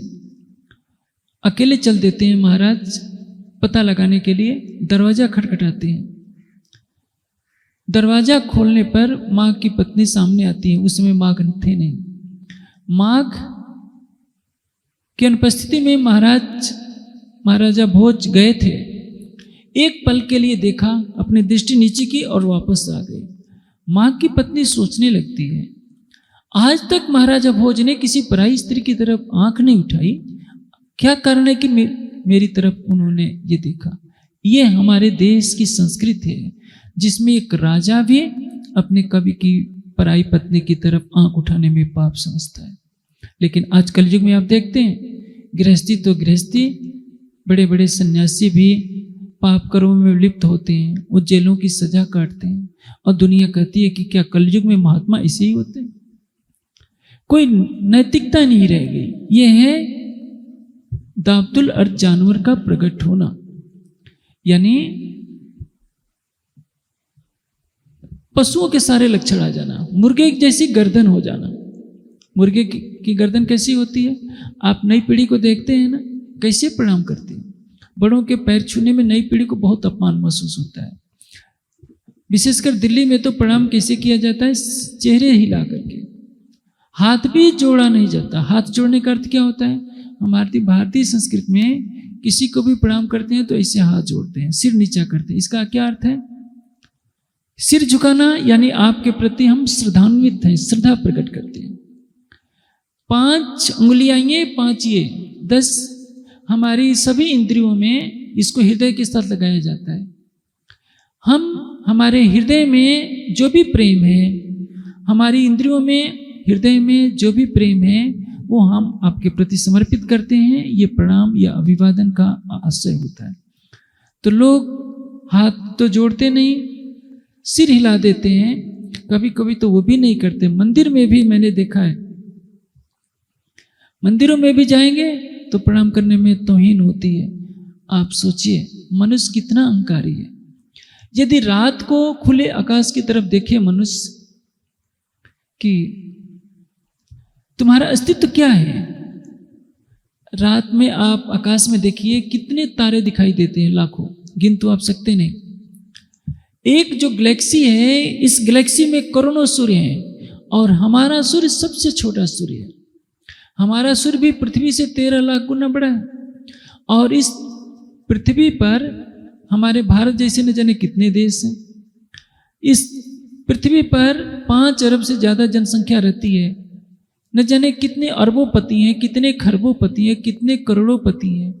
हजार लाखों लोग हमसे ज्यादा सुंदर हैं, हमसे बुद्धिमान हैं, लेकिन हर व्यक्ति अहंकार में कितना पागल लगता है। जिसके बाद 1 करोड़ दौलत आ गई, 10 करोड़ आ गई, आप देखिए किस तरह से अकड़ करके चलता है। पता नहीं पानी के बुलबुले की तरह शरीर कब काल के गाल में समा जाए। लेकिन मनुष्य अपने यौवन पर, धन पर, पद पर कितना इतराता है। सब कुछ नश्वर है, इतना जानते हुए भी मनुष्य नश्वर पदार्थों पर अभिमान करता है। इसको कहते हैं मुर्गे की गर्दन। मुर्गे को आप भोजन करते हुए देखिए, गर्दन झुकाना नहीं चाहता, गर्दन को सीधे रखकर ही भोजन उठाता है। विनम्रता महानता का परिचायक होती है। जो व्यक्ति जितना ही विनम्र हो, समझिए कि वो उतना ही महान होगा। जो व्यक्ति जितना ही अहंकारी हो, चाहे ज्ञान का क्षेत्र हो, चाहे धन का क्षेत्र हो, किसी भी दृष्टि से जिस व्यक्ति में अहंकार झलकता है, समझिए कि ये उथला घड़ा है, छिछला घड़ा है, इस घड़े में जल नहीं। इसलिए जब मनुष्य में पशुओं के लक्षण आ जाएं तो समझ लेना चाहिए कि दाबतुल अर्थ जानवर प्रकट हो गया है। दूसरा निशान ये 20वें सिपारे में, कुरान के 20वें पारे में दाबतुल अर्थ जानवर का वर्णन है। तीसरा जो निशान है वह है काने दज्जाल का गधे पर सवार होना। काना दज्जाल क्या है? कुरान में एक प्रसंग है। अजाजिल और अबलीस का। अजाजिल ने अल्लाह की बनाई हुई सूरत पर प्रणाम नहीं किया था, आदम पर, फरिश्ते पर, तो उसको गुनाह लगा कि तुमको बहिश्त से निकाला जाता है। और परिणाम यह हुआ, अजाजिल ने कहा कि हुजूर, मैंने आपके नाम के 2 अंगुल भी जमीन नहीं छोड़ी है जहां आपका सीजदा न बजाया, इसलिए इसका बख्शिश मिलना चाहिए कि आपकी बनाई हुई उम्मत के हर प्राणी में मेरी बैठक हो जाए। अबलीस और अजाजिल की बैठक आंखों में और दिल में हो जाती है और ये सबको भटकाते रहते हैं। अबलीस क्या है? मन। अजाजिल क्या है? सभी प्राणियों में उसी की चेतना है। यानी बाहर की आंखें तो खुली हुई है, अंदर की आंखें नहीं खुली है। इसको कहते हैं काना दज्जाल। जीव सृष्टि की आंखें बाहर की खुली हैं, अंदर की आंखें बंद है। अंतर्दृष्टि तो तब खुले जब हृदय निर्मल हो, इसलिए परम धाम के ज्ञान का इनके ऊपर प्रभाव नहीं पड़ता। ये प्राणनाथ जी को देखकर भी पहचान नहीं पाएंगे कि ये स्वरूप कौन है, वो संसार का मिहराज ही समझेंगे, और इसलिए काने दज्जाल उसको कहा गया है। यानी जीव शिष्ट किस पर बैठा है? गड्ढे पर। गड्ढे में कितना पानी है? इतना पानी है कि 7 समुद्रों का पानी गड्ढे के घुटने के बराबर नहीं है। ये उसके घुटने के बराबर है दज्जाल के। दज्जाल इतना बड़ा है कि 7 समुद्रों का जल जो है घुटने के बराबर ही आएगा। और किस पर बैठा है? गधे पर। आप सोचिए, क्या यह संभव है? यदि इतना ऊंचा कि पाताल से लेकर 14 लोक निराकार तक दज्जाल फैला हुआ है, उतना ऊंचा व्यक्ति गधे पर बैठे और गिर जाए तो क्या दुनिया बचेगी? ये तो असंभव सी बात है। इसका स्थूल अर्थ मौलवी लेते हैं, उनको समझ में नहीं आती कि बात क्या है। सारी दुनिया में जितने प्राणी हैं सब में अंतर्दृष्टि नहीं है, बहिर्मुखी दृष्टि है। इसी को कहा है काने दज्जाल का गधे पर सवार होना। गधा क्या है? अज्ञानता का, मोह का स्वरूप है। काना इसलिए है कि उसकी अंतर्दृष्टि नहीं है जीव सृष्टि की। 7 समुद्रों का पानी उसकी रानों के बराबर, जांघों तक है। आप विराट के नक्शे में देखेंगे तो जिसने इस सृष्टि को पैदा किया है, ये 7 समुद्र वगैरह सब कुछ जिस फरिश्ते ने पैदा किए हैं, जिसको कुरान की भाषा में अजाजिल कहा जाता है, वो उसके घुटनों के बराबर है। कहने का तात्पर्य क्या है कि जब क़यामत का समय आएगा तो जाहिरी अर्थों को ही दुनिया जान रही होगी, बातूनी अर्थों को नहीं। चाहे हिंदू हो चाहे मुसलमान, सब शब्दों के बाह्य अर्थ में भटकते रहेंगे और इसीलिए लड़ाइयाँ होती रहेंगी। जो चौथा प्रमाण है, सूरज का पूरब के बदले पश्चिम में उगना। सबको मालूम है कि सूर्य पूरब में उगता है, लेकिन सूर्य पश्चिम में उगेगा और मुसलमानों को वो दिखाई नहीं पड़ेगा। मुसलमान सोचते हैं कि जब सूरज पश्चिम में उग जाएगा तब हम मानेंगे कि इमाम मेहदी आ गए हैं, क़यामत का समय आ गया है। ये सूरज का पश्चिम में उगना क्या है? आप देखेंगे कि सबसे पहले खुदाई इल्म, परम धाम का दूज के चंद्रमा के समान जो ज्ञान उतरा, मोहम्मद साहब के तन से उतरा, बसरी सूरत के रूप में उतरा। लेकिन वहाँ के लोग समझ नहीं पाए। वहाँ के लोगों को मानवता का पाठ पढ़ाना था। मोहम्मद साहब ने उनको केवल शरीयत और तरीकत का ज्ञान दिया। अब हकीकत और मारिफत का ज्ञान लेकर सतगुरु धनीश्वर देव चंद जी, यानी मलकी सूरत और हकी सूरत, दोनों स्वरूपों के द्वारा सतगुरु धनीश्वर देव चंद जी और प्राणनाथ जी के द्वारा वह परम धाम का सर्वोच्च ज्ञान दोपहर के सूरज के समान हिंदू धर्म में भारतवर्ष में अवतरित हुआ है। तो जब अरब में परम धाम के ज्ञान का उजाला फैला, सूरज उगा, तो परम अरब की धरती पूरब की हो गई। और जब भारत में सूरज उगता है, ज्ञान का सूरज उगता है, प्राणनाथ जी के स्वरूप से परम धाम का जब ज्ञान अवतरित होता है, तो अरब की धरती बहरुल हैवान हो जाती है। अब वहाँ की धरती में कुछ नहीं रखा। आपको देखने को मिलेगा, एक बार मोहम्मद साहब के साथियों ने पूछा कि हुजूर बताइए, आप कहते हैं कि हमारा राज पूरी दुनिया में हो जाएगा, तो हमारा विनाश भी कभी होगा? उन्होंने कहा कि हाँ, जब तुम्हारे पास काला सोना हो जाए तो समझ लेना कि तुम्हारे विनाश का समय आ गया। काला सोना समझते हैं? पेट्रोल। और तुम इतना अधिक धनवान बन जाओ कि दूसरों को कर्ज देने लगो तो वही तुम्हारे विनाश का समय।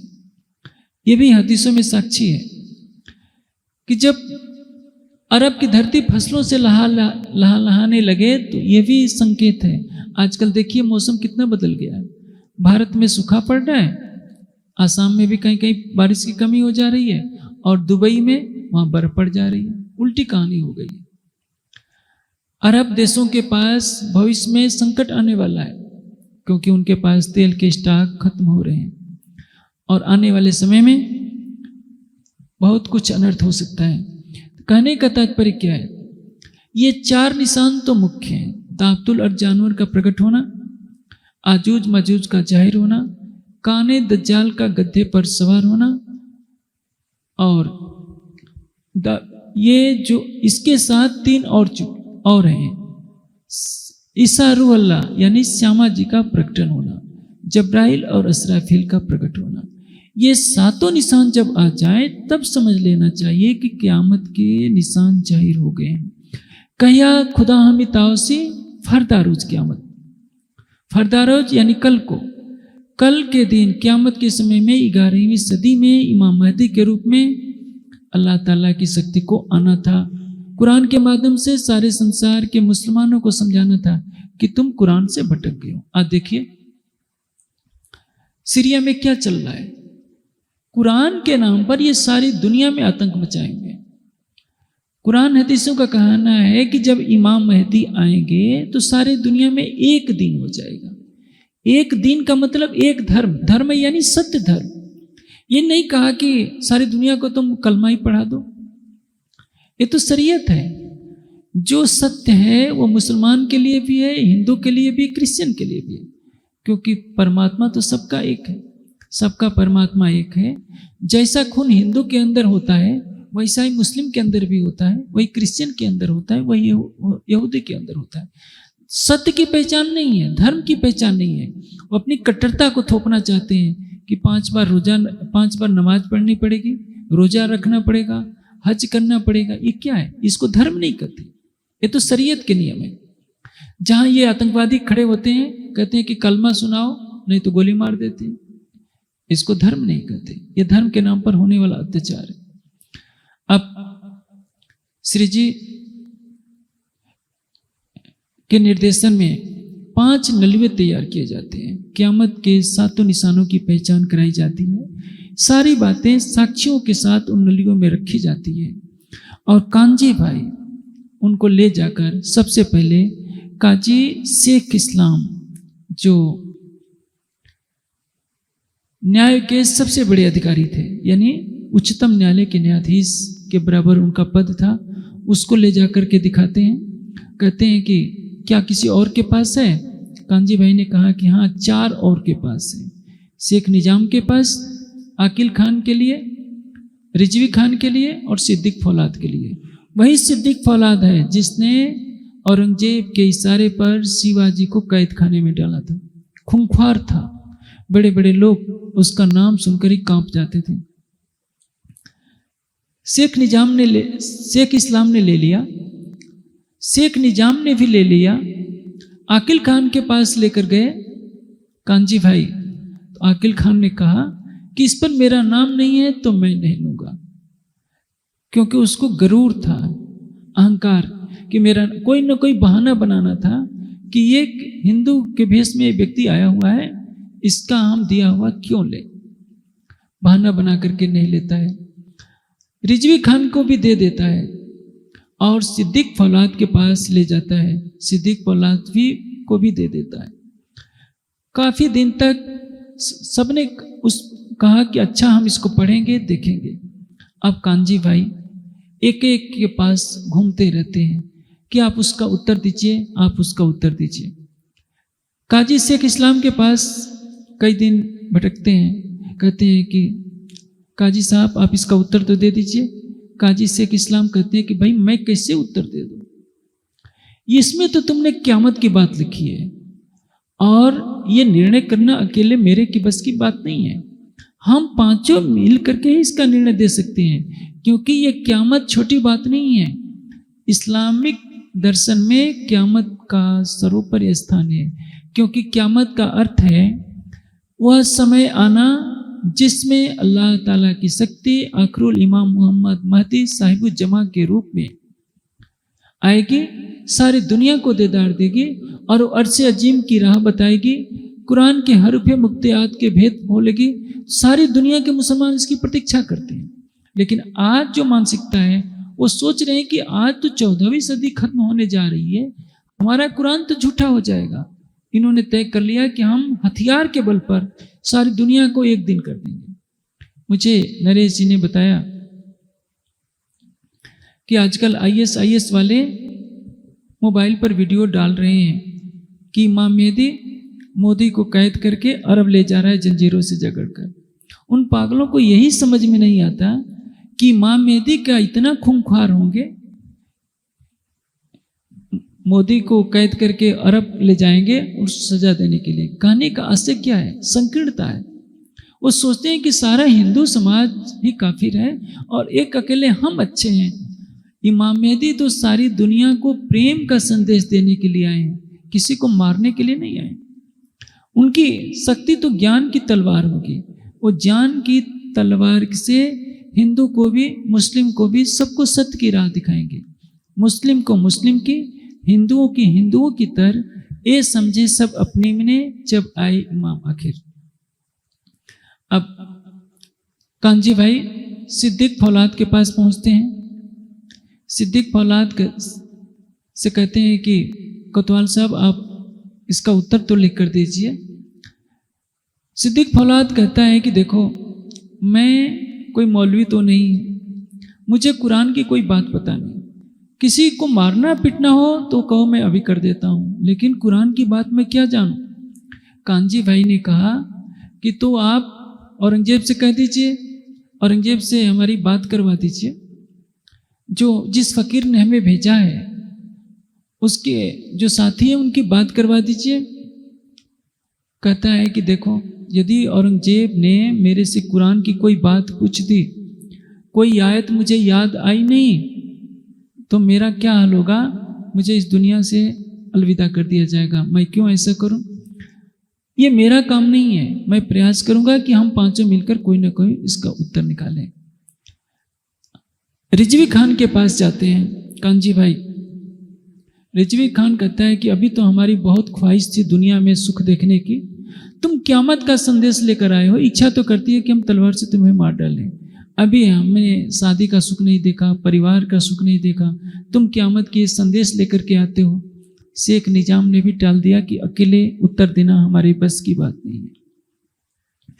ऐसा करते करते काफ़ी समय बीत जाता है, महीने बीत जाते हैं, कोई उत्तर देने के लिए तैयार नहीं होता। सब तरह देख लिया गया। शेख सुलेमान ने भटकाया था 2 महीने, रुके लेकर के सबके पास गए, शेख निजाम ने उत्तर नहीं दिया। रुके को चिपकाने पर भी कोई परिणाम नहीं निकलता है। अब एक ही बात आती है, अब सब सुंदर साथ कहते हैं कि धामधनी अब बहुत हो गया, अब तो लड़ाई आर पार की है, चाहे कुछ भी हो जाए। सब सुंदर साथ आपस में मिलकर निर्णय करते हैं कि अब हमें करना क्या चाहिए। सबने सोचा कि देखिए हमारे मूल तन तो परम धाम में है, हमारे शरीर को ही तो कोई मारेगा, हमारी आत्मा तो परात्मा में उठेगी, इसलिए हमें मरने का डर नहीं है। हमारे लिए ये कुरान जो आया है हमारे लिए आया है, हमारी साक्षी के लिए आया है कि परम धाम की ब्रह्मात्माएं इस खेल में आने वाली है। कुरान के अवतरण का विशेष प्रसंग है। समस्त हिंदू ग्रंथों में भारत में ब्रह्मात्माओं के अवतरण का प्रसंग था। पुराण संहिता पढ़िए, माहेश्वर दंत पढ़िए, भविष्य दीपिका पढ़िए, सब में साक्षियां हैं कि परम धाम की ब्रह्मात्माएं अवतरित होंगी। पुराण संहिता में तो विस्तृत रूप से लिखा है किस प्रांत में कितनी आत्माएं आएंगी, कैसे कैसे जागनी होगी, सारा वर्णन दिया है। लेकिन कतेब की परंपरा में किसी ग्रंथ में साक्षी नहीं थी। हाँ, बाइबल में थोड़ी बहुत साक्षियाँ हैं, इसलिए कुरान के रूप में ये साक्षी ग्रंथ आया, जिससे सारे संसार को पता चल जाए कि सच्चिदानंद परब्रह्म आने वाले हैं। हिंदुओं के लिए विजयानंद स्वरूप में, मुसलमानों के लिए आखिरुल इमाम मोहम्मद महदी साहिब जुमा के रूप में। कुरान की साक्षी नहीं होती तो आज ये कहा जाता है कि हिंदुओं के कोई अवतार है, कोई देवता है, कोई दिव्य पुरुष है। लेकिन मुसलमानों ने इसका अर्थ नहीं समझा। इसको कौन समझेगा? जिनके लिए कुरान अवतरा केवल वही समझ सकते हैं। जाहिरी मुसलमान तो केवल शरीयत की नमाज पढ़कर ही अपने को मोमिन कह लेते हैं। उनके अंदर ईमान नहीं होता, इश्क नहीं होता, आम खलक होती है और वो कुरान के वास्तविक अर्थ को जान नहीं पाते। परिणाम क्या होता है? वो हथियार उठा लेती है। दुनिया में जहाँ भी इस्लाम फैला है अधिकतर हिंसा और भय के द्वारा फैलाया गया है। सूफी फकीरों ने अवश्य कुछ लोगों को प्रेम की राह पर लाकर इस्लाम में लाए, लेकिन 90% इस्लाम जो भी फैला है भय और हिंसा के साए में फैला है। आज भी जो दुनिया में जहाँ भी आतंक फैल रहा है उसका कारण यही है। सब सुंदर साथ आपस में निर्णय करते हैं कि अब हमें आर पार की लड़ाई लड़नी है, चाहे कुछ भी हो जाए। हम भेष बदलेंगे और औरंगजेब सीधे जामा मस्जिद में चलकर खुलेआम घोषणा करेंगे कि हम आखिरुल इमाम मोहम्मद महदी साहिब जुबा के संदेशवाहक हैं, कि उनके संदेश को लेकर के आए।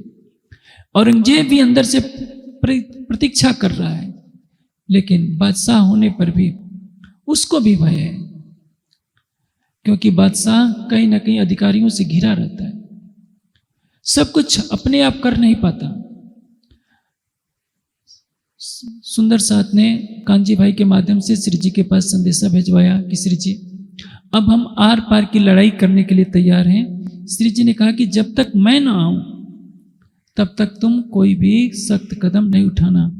श्री जी आ जाते हैं, चांदनी चौक में छत्री की हवेली में ठहरते हैं। सब सुंदर साथ उन्हें अपनी भावना से अवगत करा देते हैं कि धामधनी इतने महीने हो गए, कभी किसी के पीछे हम चल रहे हैं, कभी किसी के पीछे चल रहे हैं, कोई हमसे बात कराने को तैयार नहीं होता। अब तो हमने ये निर्णय ले लिया है कि हम सुंदर साथ भेष बदलेंगे और सीधे औरंगजेब के दरबार में जाकर ही रहेंगे। हमारी एक ही इच्छा है कि हम अपने हाथों से भोजन बनाएं और आपको भोजन कराएं, और आपका वरद हस्त हमारे ऊपर रहे, फिर हम ये कार्य करेंगे।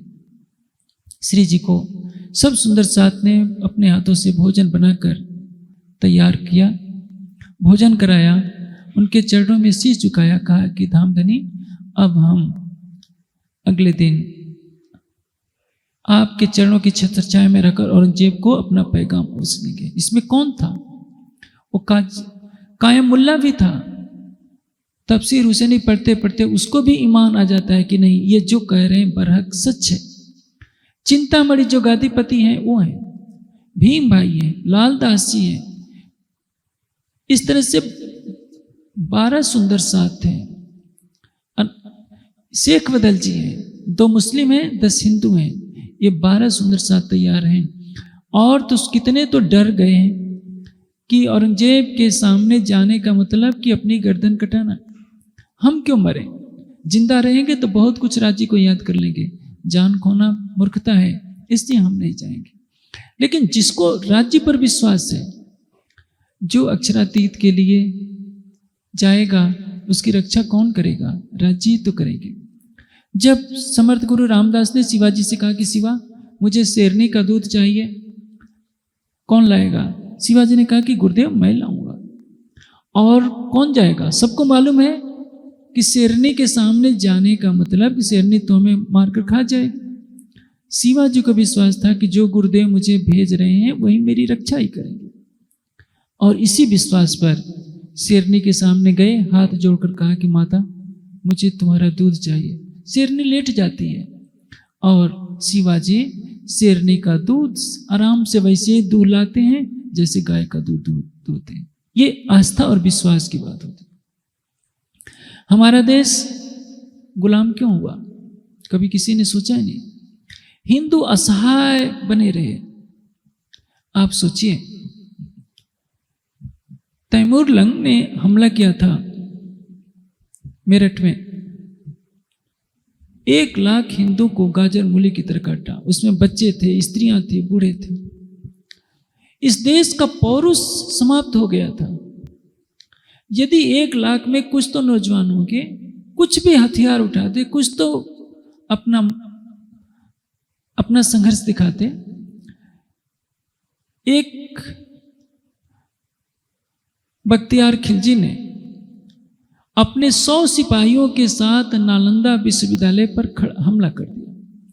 नालंदा विश्वविद्यालय में उस समय 1800 छात्र थे और 2000 आचार्य, और टिड्डी दल की तरह ये 20,000 की फौज भाग गई। बताइए, यदि 20,000, 18,000 छात्र और 2000 आचार्य केवल डंडे लेकर मुकाबला करते तो 100 सैनिकों पर भारी पड़ते। लेकिन जिस देश में वीरता न हो, भय, अरे हम मर जाएंगे। गीता में श्री कृष्ण ने क्या शिक्षा दी है?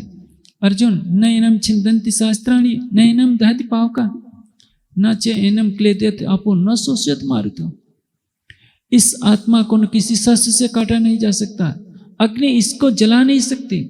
आप देखेंगे स्वतंत्रता का संघर्ष जब चल रहा था तो गुरुकुल के जो छात्र होते थे, फांसी का फंदा अपने हाथों से अपने गले में डाल लिया करते थे। जल्लाद सोच रहा है कि ये मुझको भी डालने नहीं दे रहे हैं, हंसते हंसते फंदा गले में डाल रहे हैं और मुस्कुराते मुस्कुराते वेद का मंत्र पढ़ रहे हैं, जैसे इनको मृत्यु से डर ही नहीं लग रहा है। बंदा बैरागी के साथ यही घटना होती है। बंदा बैरागी का एक एक अंग काटने के लिए आदेश होता है। जल्लाद हाथ को टुकड़े काटता है, पैर को टुकड़े काटता है। जल्लाद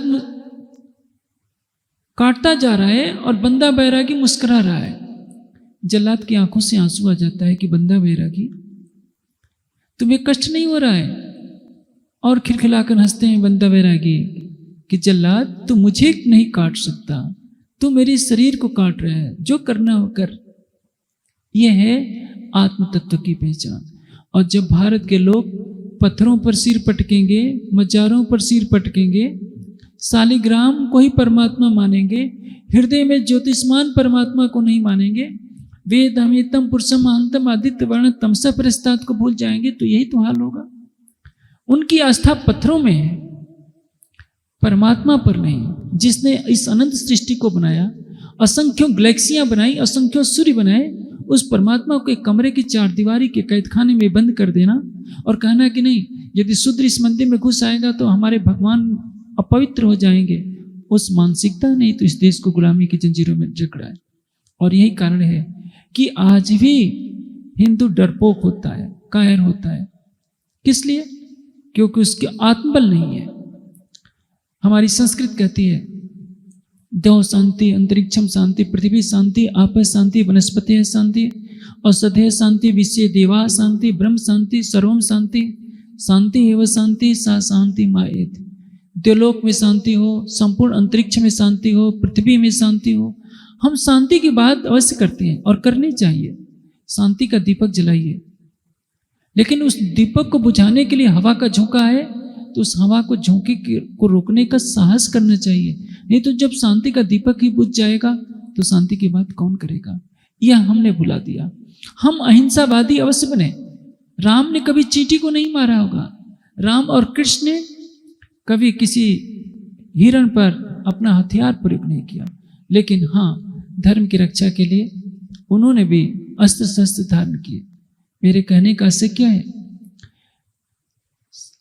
हम शांति की जो बात करते हैं, अहिंसा का मार्ग हिंसा से होकर ही जाता है। आप कल्पना कीजिए, आप अहिंसा का उपदेश दीजिए, लेकिन आप अहिंसा का उपदेश तभी तक दे सकते हैं जब तक सीमा पर सेनाएं हैं। सेनाओं को सीमा पर से हटा दीजिए। हर मनुष्य की प्रवृत्ति एक समान नहीं हो सकती। आपके देश में पाकिस्तान के सैनिक घुस जाएंगे, चाइना के सैनिक घुस जाएंगे, उनको आप कहिए कि धर्म कहता है अहिंसा पर चलो, क्या आपका उपदेश वो मानेंगे? इसलिए सुंदर साथ बहुत हैं। वो 500 की जमात तो सूरत से चली थी, रास्ते में और भी मिल जाते हैं, लेकिन औरंगजेब के सामने जाने के लिए केवल 12 तैयार हो पाते हैं। सबको डर क्या है? मैं मर जाऊं, मुझे मरना ना पड़े। अर्जुन से श्री कृष्ण कहते हैं कि अर्जुन, बहुन में जन्मान व्यततान तो अर्जुन तान अहम वेद तुम न वेद परंतु। मेरे और तुम्हारे अनेकों बार जन्म हो चुके हैं, मैं उनको जानता हूं, तू नहीं जानता। अर्जुन, तू ये सोच रहा है कि तू भीष्म पितामह को मारेगा, द्रोणाचार्य को मारेगा, कैसे मारेगा? ये भी तो सोच, तू भी पहले कितनी बार मर चुका है, तेरा शरीर मर चुका है। भीष्म पितामह और द्रोणाचार्य के शरीर भी कई बार मर चुके हैं। जो तेरा निज स्वरूप है वो कभी मरता नहीं है, कभी जन्मता नहीं है। शरीर का जन्म होता है, शरीर का मरण होता है। इसलिए अनासक्त भाव से तुम कर्म करो। यही हुआ। इस देश के लोग केवल गीता पढ़ते रहते तो 1000 वर्षों की गुलामी नहीं झेलते। लोगों ने सब पढ़ना बंद कर दिया। यदि जो देश 24 अक्षरों वाला गायत्री मंत्र याद नहीं कर सकता, वो देश क्या अपनी रक्षा करेगा? किसी शास्त्र का पठन पाठन नहीं, जहां देखो वही घंटी घड़ियाल, वही टन टन पूपू। क्या इससे धर्म की रक्षा होगी? केवल भोग चढ़ाए जा रहे हैं, खाना पीना हो रहा है, नाच कूद हो रहे हैं, तमाशे हो रहे हैं। समाज में ज्ञान भक्ति की धारा समाप्त कर दी गई है, तो निश्चित है कि उसके दंड हमें भोगने पड़ रहे हैं। समाज को जागरूकता देने के लिए ज्ञान का प्रकाश चाहिए, ध्यान का प्रेम चाहिए, पुरुषार्थ चाहिए, श्रद्धा चाहिए, समर्पण चाहिए, और धार्मिक केंद्रों से यही मिलना चाहिए। धार्मिक केंद्रों को, चाहे वो मंदिर हो चाहे आश्रम हो, उनमें सोने चांदी की सजावट करके हम समाज को कुछ नहीं दे सकते। हीरे मोतियों के हार चढ़ाने से परमात्मा कभी खुश नहीं होगा। उसकी बनाई हुई सृष्टि मानव की है। उस मानवता में, मानव के अंदर ज्ञान का प्रकाश कीजिए, परमात्मा का वरद हस्त आपके ऊपर पड़ा रहेगा। और यदि आपने मानवता को ज्ञान से रहित कर दिया, भक्ति से रहित कर दिया, तो मानव समाज तो अंधेरे में भटकेगा ही। इसी का परिणाम है कि धर्म के नाम पर आजकल अधर्म का डंका बज रहा है। अब आप देखेंगे, कल औरंगजेब के सामने ये 12 सुंदर साथ जाएंगे। कैसे? सिर पर कफन बांधकर। जो जानता है कि संसार का कोई भी अस्त्र शस्त्र मुझे मार नहीं सकता, वही तो मृत्यु से अभय होगा। नहीं तो सामान्य प्राणी तो डरपोक होता है। शेर भी डरपोक होता है, शेर बहादुर नहीं होता है। लोग शेर को बहादुर कहते हैं, मैं शेर को कभी बहादुर नहीं कहता। शेर क्रूर होता है। मांसाहारी हर व्यक्ति भय करता है। सिंह को जब पता चलेगा कि मैं खतरे में हूं तो भाग सकता है। शंकराचार्य से एक कपालिक ने कहा कि आप तो आत्मज्ञानी हैं, आपको मृत्यु का डर नहीं, मुझे आपकी गर्दन चाहिए, आपकी मैं बलि चढ़ाना चाहता हूं और मैं आधी रात को इस जगह पर रहूंगा, आप आ जाइए। शंकराचार्य ने कहा कि कोई चिंता की आवश्यकता नहीं है, मैं आ जाऊंगा। शंकराचार्य अपने शिष्यों के बीच में सो रहे होते हैं और चुपके से वहां चल देते हैं कि कपालिक ने बुलाया है, क्योंकि कपालिक शास्त्रार्थ में हार चुका था। उसने सोचा कि शंकराचार्य जी को इसी छल करके मैं बलि चढ़ा दूं। आप देखेंगे, जब नादिर शाह दिल्ली में खून की नदी बहाता है, लेकिन जब वह भी अपने विरोधियों से घिरता है तो मरने का नाम सुनकर कांप उठता है। सिकंदर बादशाह सारी दुनिया को जीतने का ख्वाब लेकर चलता है, लेकिन मरने के समय उसकी आंख से आंसू बह जाते हैं। एक शंकराचार्य है, अवस्था भी ज्यादा नहीं, छोटी सी अवस्था है, 25 साल की अवस्था में एक शत्रु कहता है कि यहां पर चले आइए, आपको बलि चढ़ानी है। शंकराचार्य हंसते हुए जा रहे हैं, क्योंकि उनको मालूम है मैं अवध्य हूं, मैं अखंड हूं, मुझे भला कौन मार सकता है। हाँ, उनके एक शिष्य ने चुपके से निद्रा अपनी तोड़ी और समय पर उचित प्रयोग करके अपने योग बल से शंकराचार्य की रक्षा की और उस कपालिक को मार गिराया। शंकराचार्य को मृत्यु का भय नहीं है, दयानंद को मृत्यु का भय नहीं है, गौतम बुद्ध को मृत्यु का भय नहीं है। जो आत्मज्ञानी होता है वही निर्भीक होता है। स्वामी श्रद्धानंद स्वतंत्रता आंदोलन का नेतृत्व कर रहे थे। इसी दिल्ली में चांदनी चौक की घटना है। सामने अंग्रेज सेना है, सेना को आदेश दिया गया है कि जो भी जुलूस आए उसको गोलियों से भून दो। नेतृत्व कर रहे हैं स्वामी श्रद्धानंद, और सामने अंग्रेज सैनिक बंदूकें ताने हुए, राइफलें ताने हुए। स्वामी श्रद्धानंद अपने कोट के बटन खोलकर कहते हैं कि मारो मेरे सीने पर गोली। सैनिकों के हाथ कांपने लगते हैं और वो गोली नहीं चला पाते हैं।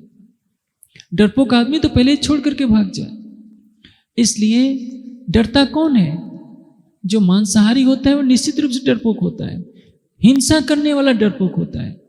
मर्यादा पुरुषोत्तम राम ने कभी मांस नहीं खाया, भीम ने कभी मांस नहीं खाया, अर्जुन ने कभी मांस नहीं खाया। ये वीर थे क्योंकि इन्हें आत्मा के स्वरूप की पहचान थी।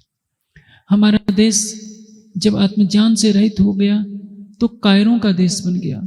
मैंने अभी आपको उदाहरण दिया कि बख्तियार खिलजी ने 100 सैनिकों की सहायता से 20,000 लोगों को भगा दिया। एक भी उसमें बहादुर होता तो कहता कि अरे भाई जो बाघ के डंडे हैं इनको इकट्ठा कर लो, 20,000 लोग लाठियां लेकर खड़े हो जाएं तो 100 का 1000 सैनिक हैं उसको मारकर भगा सकते हैं। लेकिन 20,000 भेड़ों की तरह भाग उठे। जब मुगल हमला करते थे देश पर, हिंदू समाज में पौरुष ही नहीं था किसी को से लड़ने का। टिड्डी दल की तरह भागते जा रहे हैं, वो तलवारों से काटते जा रहे हैं। किस लिए? किसी में वीरता नहीं, त्याग नहीं। आए कहां से? पत्थरों को तो भगवान मान रखा है, सृष्टिकर्ता मानना है। आत्मस्वरूप की पहचान नहीं है। आत्मदेव को नहीं मानना है, परमात्मा देव को नहीं मानना है। पत्थर को भगवान बनाना है, शूद्र से घृणा करना है, नारी का तिरस्कार करना है, किसी को धर्मशास्त्र की शिक्षा नहीं देनी है। यही तो हमारी कमजोरी है, जिसके कारण 1000 वर्षों की गुलामी सबको झेलनी पड़ी थी। और उस समय भी गुलामी का समय है। औरंगजेब के जमाने में कौन बोलता है? गुरु गोविंद सिंह ने आवाज उठाई, छत्रपति शिवाजी ने उठाई, महाराजा छत्रसाल जी ने उठाई। सारा देश तो सोया पड़ा था। आध्यात्मिक ज्ञान ही सबको जागृत करता है। इसलिए जब श्री जी आप आगे सुनेंगे, दिल्ली से चलते हैं तो कीर्तन उतरता है, राजा ने मलोरे राणे राय तोड़ो, धर्म ज्यादा रे कोई दौड़ो, जागो रे जोधारे उठ खड़े रहो, नींद निगोड़ी न छोड़ो। तुम ये जो वेद शास्त्र पढ़ रहे हो, तुम्हारा ये पढ़ना किस काम में आएगा? राजाओं को कहते हैं कि राजाओं तुम्हारी तलवारें म्यान में चली गई है, किसके लिए तुम शरीर पाल रहे हो? आखिर देश को कौन जागरूक करेगा? ज्ञान का प्रकाश ही तो। मंदिरों से जब ज्ञान का प्रकाश नहीं मिलेगा तो संसार समाज कैसे चलेगा? इसलिए सबसे बड़ी आवश्यकता है समस्त समाज राजमहलों जैसे सुंदर मंदिरों का निर्माण करने की अपेक्षा ज्ञान के मंदिरों का निर्माण करें। हर व्यक्ति के हाथों में धर्म ग्रंथ दे, आपकी जिस पर श्रद्धा है। तारतम वाणी का प्रकाश सर्वत्र फैलाइए ताकि हिंदू हो, मुस्लिम हो, क्रिश्चियन हो, सब एक सत्य को माने। वेदों का प्रकाश फैलाइए और कुछ नहीं। गीता में तो 700 श्लोक हैं। यदि प्रतिदिन 2-2 श्लोक कंठस्थ कोई करे तो 1 वर्ष में गीता पूरी कंठस्थ हो जाएगी। कुछ भी मुश्किल नहीं है। गीता के श्लोक इतने सरल है। लेकिन पूछिए, अभी मैं पूछूं सरसावा में कितने लोग होंगे जिनको गीता के 5 श्लोक भी याद होंगे? तो मुझे नहीं मिलता, नहीं समझ में आता। मैं समझता हूं कि 80% लोग भी नहीं हो। 80% लोग तो ऐसे होंगे जिनको 5 श्लोक भी गीता के याद नहीं होंगे। और ऐसे भी भाग्यवान लोग होंगे जिन्होंने अभी तक गीता भी नहीं देखी होगी। तो आप सोचिए, ये दुखद घटना इससे बड़ी क्या होगी? आज भारत की युवा पीढ़ी को राम के बारे में कुछ ज्यादा नहीं मालूम है, श्री कृष्ण के बारे में कुछ नहीं मालूम है, विदेशी संस्कृति के बारे में अवश्य मालूम है। आप यदि अपने धर्म की, अपनी संस्कृति की रक्षा नहीं कर सकते, उसकी वृद्धि नहीं कर सकते, मानवता को प्रेम और शांति का पाठ नहीं पढ़ा सकते, तो केवल धन संग्रह करके, बंगले बनाकर, बड़ी बड़ी गाड़ियां रख करके क्या कर लेंगे? ये तो सब यहीं छूट जाएगा। इसलिए एक तरफ सारा देश सो रहा है, एक तरफ चिंतामणि, लालदास जी, भीम भाई जी और शेख बदल काजी, शेख कायमुल्ला इत्यादि 12 सुंदर साथ औरंगजेब के दरबार में जाते हैं। जिस औरंगजेब के सामने बोलने में लोगों के प्राण सूखते हैं, उस औरंगजेब के सामने सिंह गर्जना करके लालदास जी अब बोलते हैं। वो दृश्य बहुत ही अच्छा होगा, उसकी चर्चा सुनेंगे आप कल। अब चुप है तो रही। श्री महामति कहे ए मोमिनो, सुनियो यह बितक, अब आगे तुमको कहो, जो हुआ हुक्म हक, जो हुआ हुक्म हक। बोलो श्री प्राणनाथ प्यारे की।